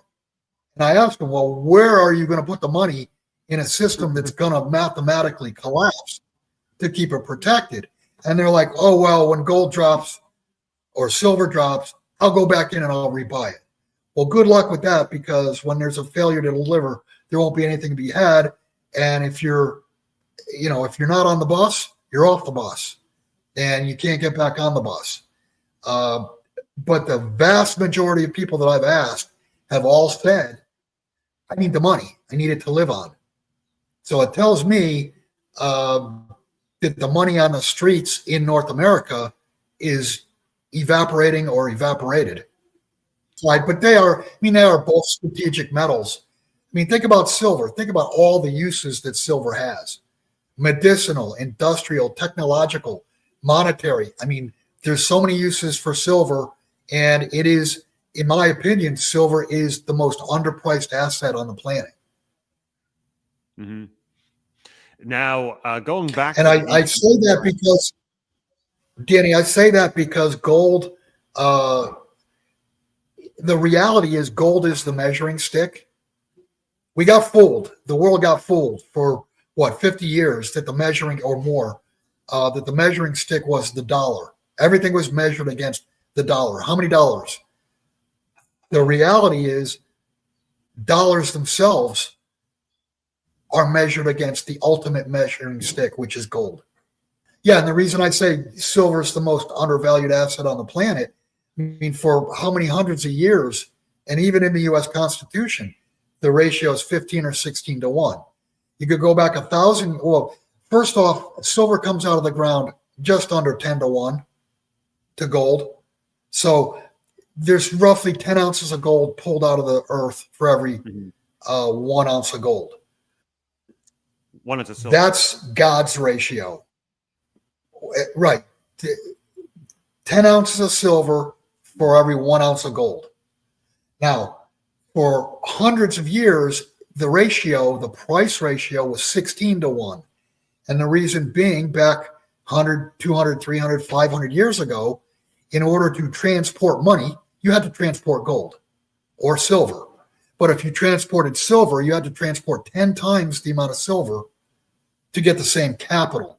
So man discounted the silver price to 15, 16 to 1 to account for, the extra carts or carriages or whatever that you needed to transport silver. In short, both gold and silver are flashing signals of deep cracks in the paper-based financial system.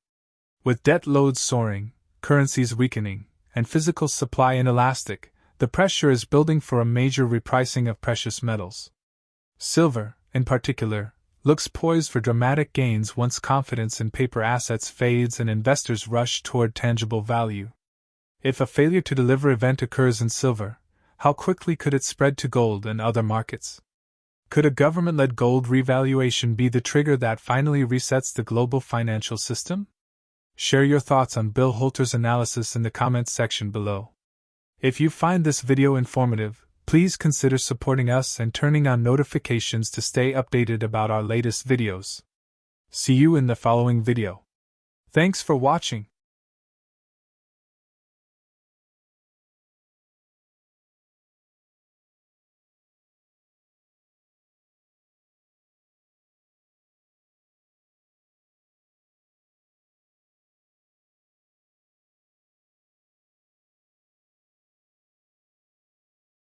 It means that the government has to start building stockpiles. And so it's another buyer, and it's a big buyer. This is a really big, big buyer. But again, this will also, who else uses silver? Companies like Tesla are going to have to start stockpiling now because they will know that there are higher prices in the future. Well, anybody that uses a lot of silver in production of goods needs to take a position now and protect themselves from triple-digit silver and gain that same leverage over their competitors. This has the greatest gains in absolute purchasing power. And that is what matters, is value, not price. And so we're looking at the price. It's up $1,000 this year. But is anything else up 48% this year? Not real estate, not stocks, not Bitcoin, nothing. Since the government must now build silver reserves, it becomes a major new buyer in the market.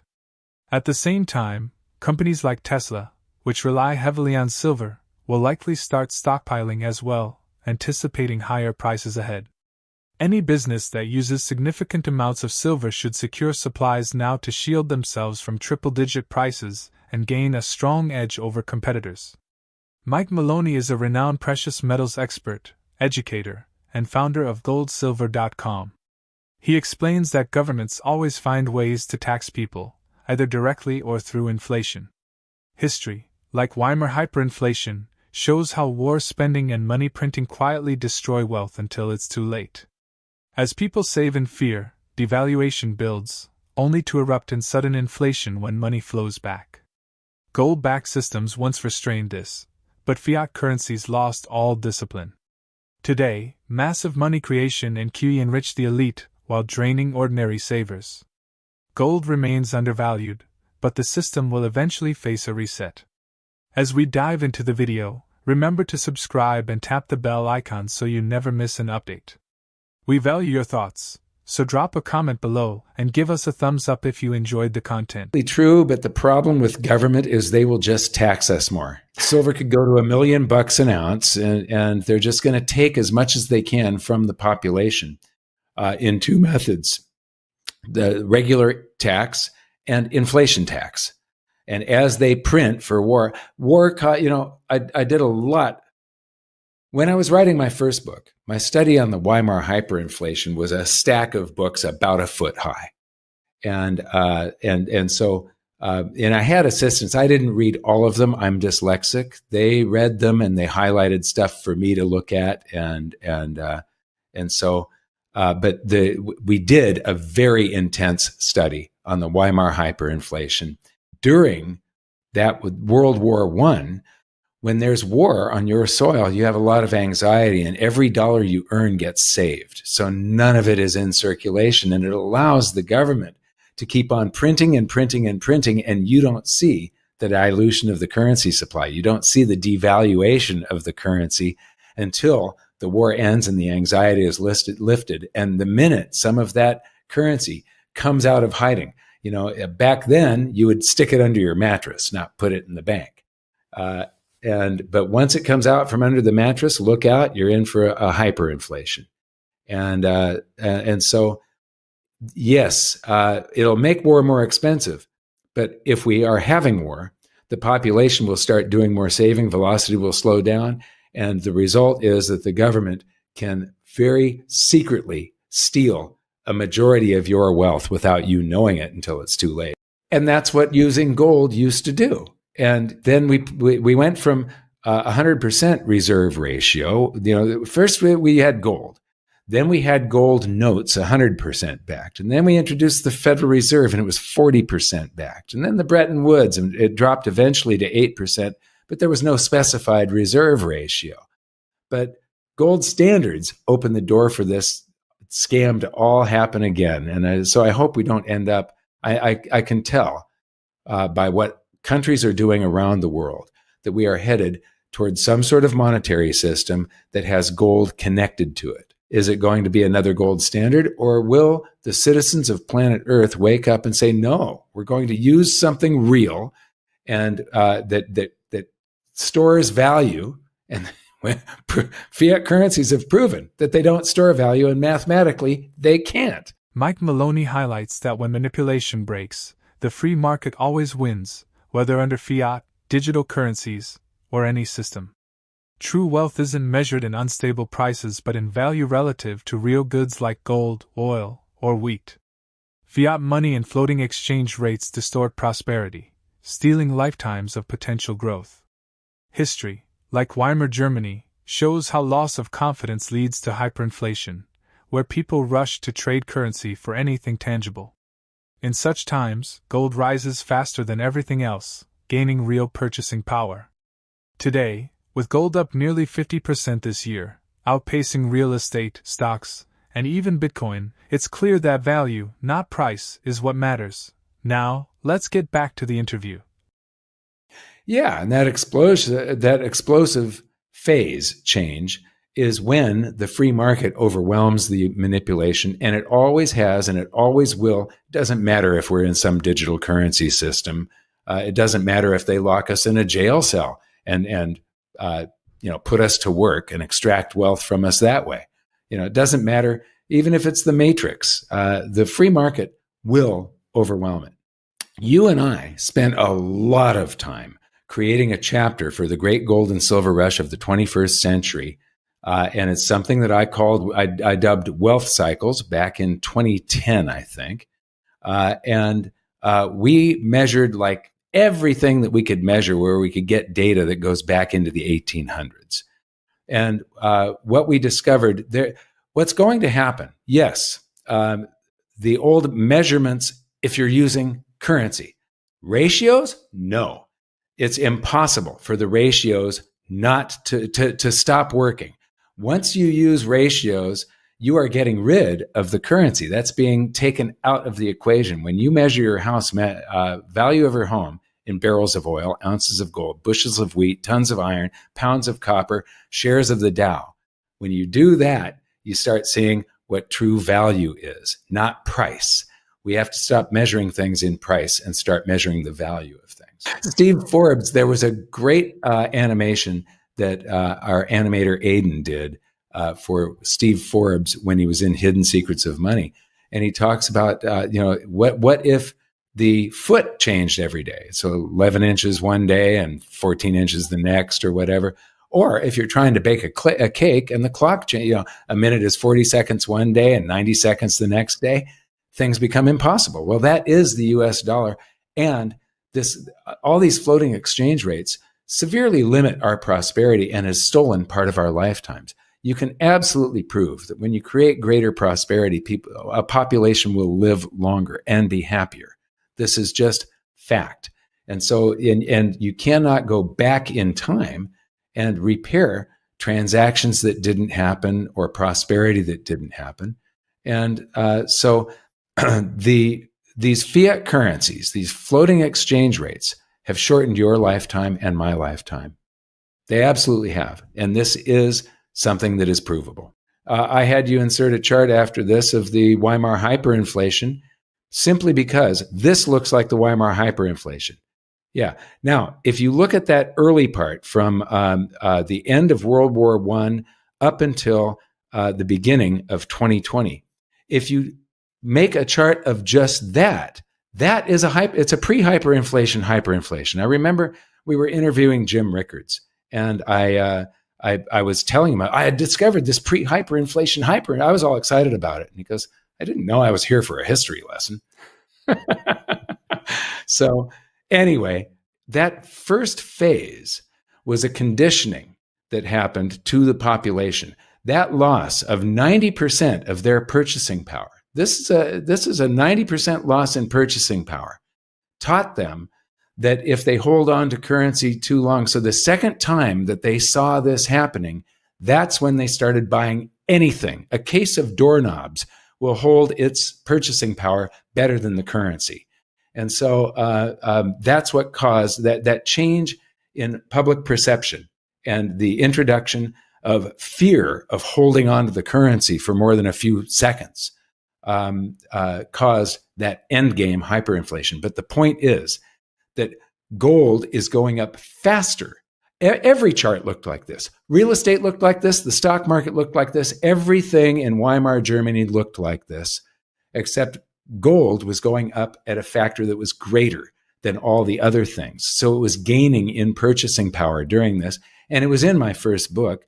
Go back to the Japanese yen chart one more time, the tab before this. Math. And Japan has been stuck in basically a deflationary environment, or stagflation, during that whole period of time.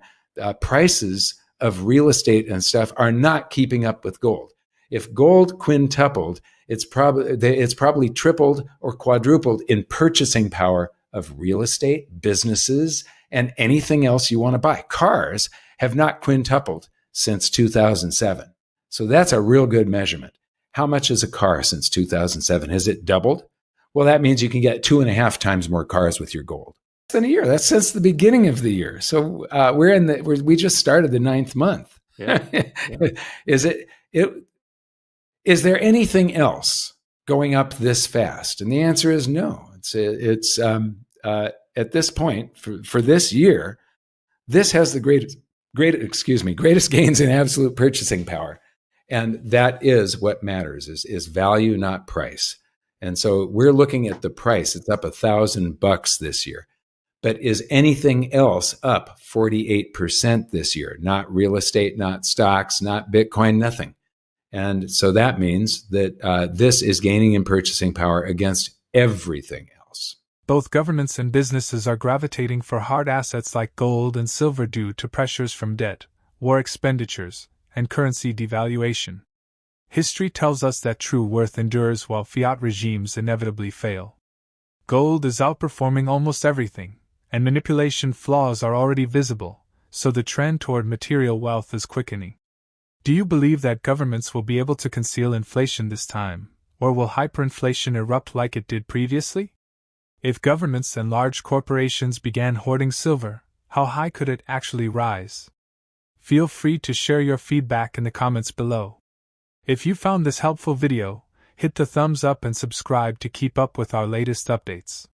We appreciate you being a part of this journey.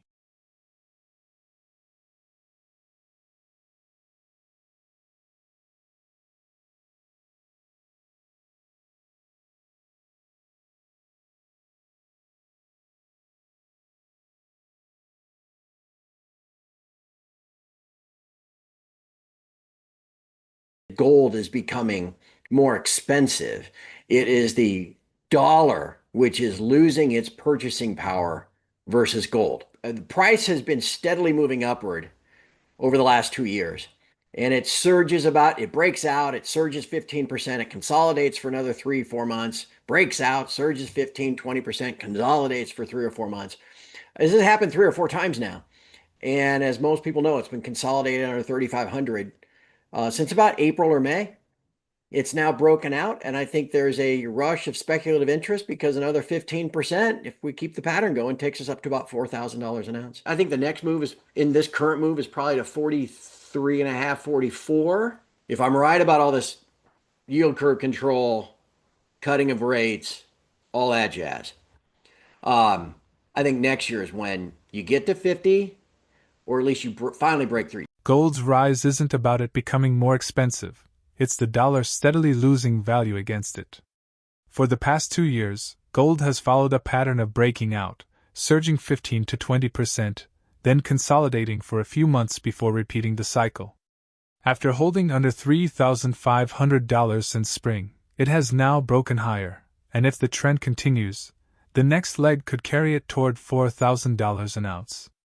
Silver, meanwhile, looks set for a move toward $43 to $44 in the near term, and with expected rate cuts and yield curve control ahead, next year could be when it finally breaks through the long-standing $50 barrier.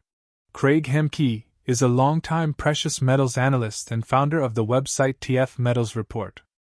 He recalls that back in 2011, silver's sharp run from $38 to $48 in just 4 weeks wasn't a bubble, but the result of a commercial short squeeze.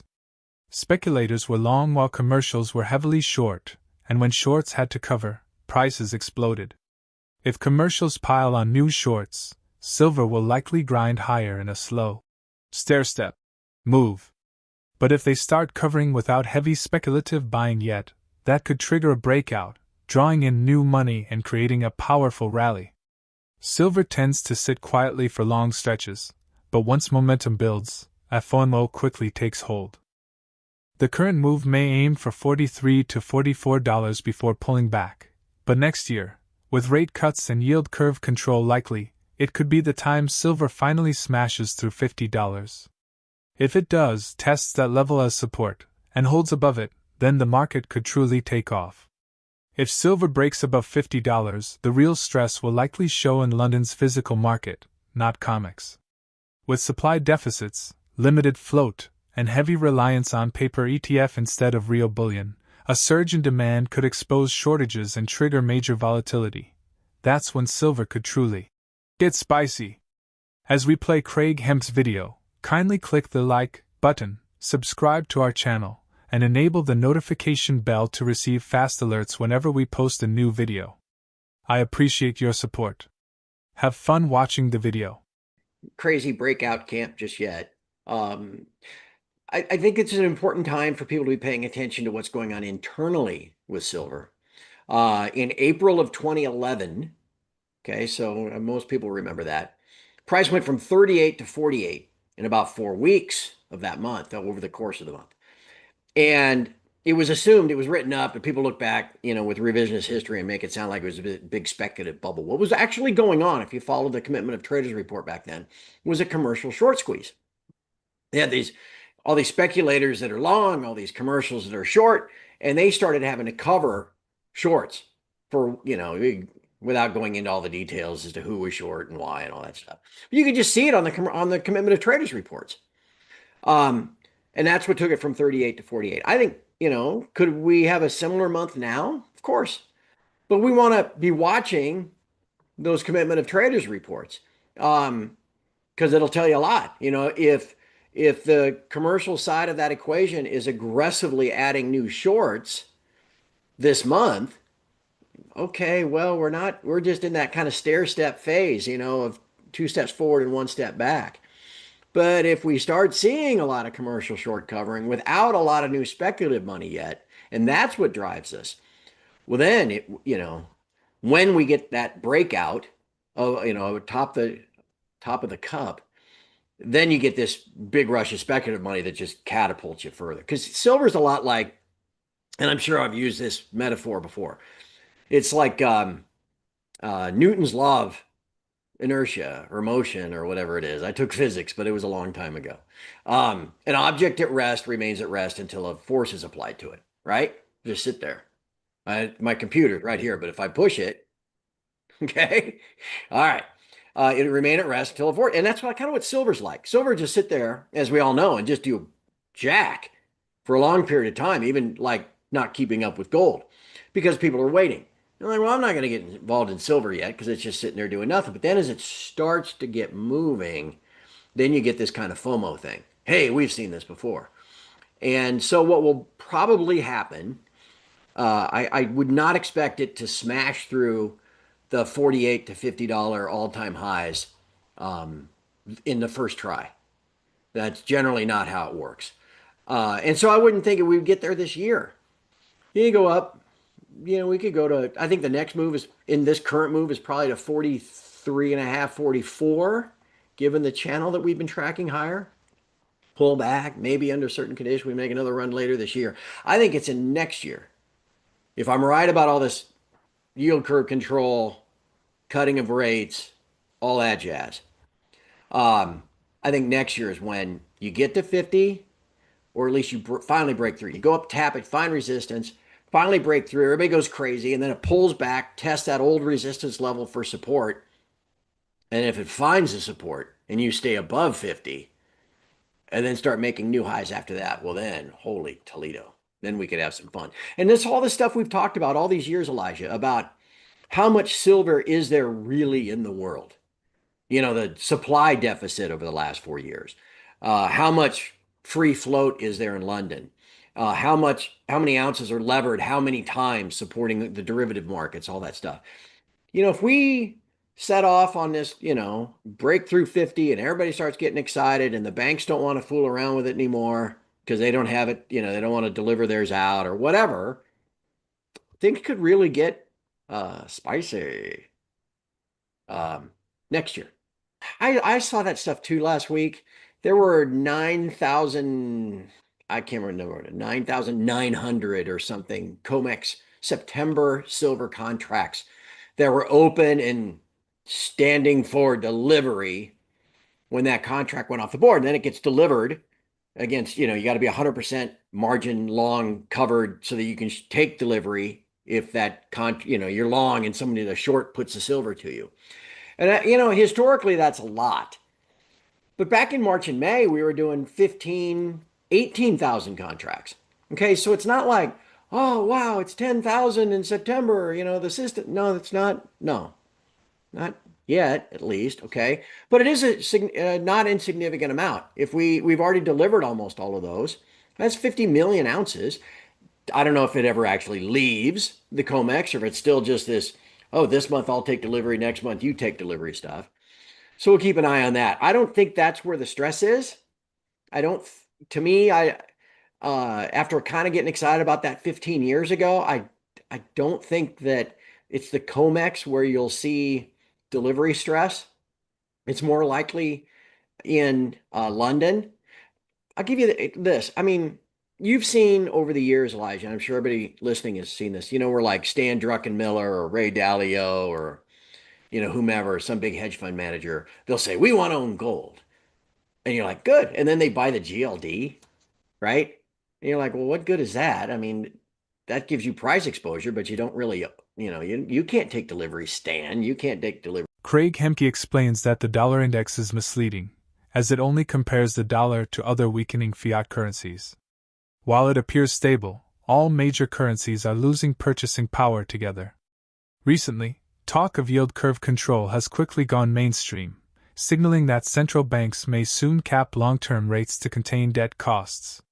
The U.S. looks set to follow this path, echoing past strategies to manage high debt.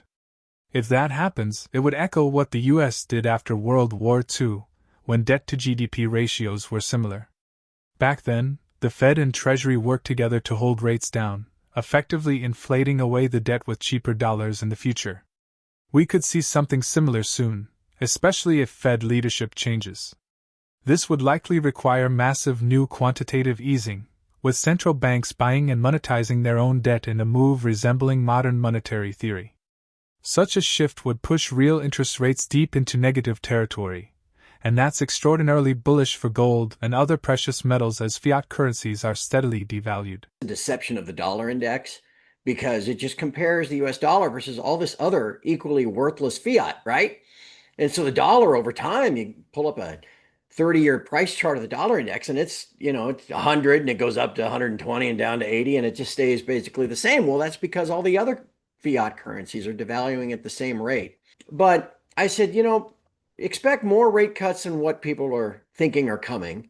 And furthermore, don't be surprised if by December, the December FOMC meeting, the Fed isn't openly talking about yield curve control.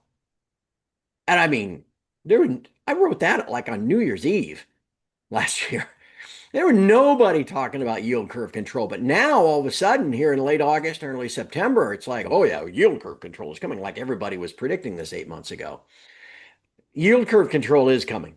Whether it's globally, if all these central banks have to do that to control the long end of their curve, right, and control their interest costs. But I think you're definitely being told and warned that it's coming here in the U.S. And I think that's all part of what's driving gold too, because that would be extremely bullish news for gold. You'd be holding real interest rates sharply negative. I mean, the U.S. has done this before, which is why I wrote about it in my pod. I even put a link in there in that macrocast, because coming out of World War II, when we had similar debt to GDP ratios, that's what they did. They kind of combined the Fed and the Treasury together. They did yield curve control, essentially to pay off the debts of yesterday with the cheaper money of tomorrow, right? Get it under control, grow your way out of it, which is what Besant keeps talking about now. Well, anyway, if you want to take the time, to connect the dots, I mean, I think they're telling you that's what's coming as soon as next year, once Powell gets replaced and everything else. And so if that's the case, they're going to be trying to cap the long end. It's going to involve a lot of new quantitative easing measures, central banks buying their own debt, monetizing, almost like a modern monetary theory move. Again, all of this is extraordinarily bullish for the precious metals in terms of devaluing the existing fiat currency. Both gold and silver are flashing signals of major shifts ahead, fueled by monetary policy, debt dynamics, and the growing disconnect between paper markets and physical supply. If central banks resort to yield curve control and deeper monetary easing, precious metals could enter a new era of explosive gains, marking a turning point for investors who have been patiently watching these markets build momentum. Do you think central banks will be forced into yield curve control sooner rather than later? If silver finally breaks above $50, will physical shortages in London expose the true limits of supply? Leave a comment below with your opinions. We would be delighted to hear from you. Please remember to subscribe for more material, and give this video a thumbs up if you found it useful. We appreciate you joining us on this adventure.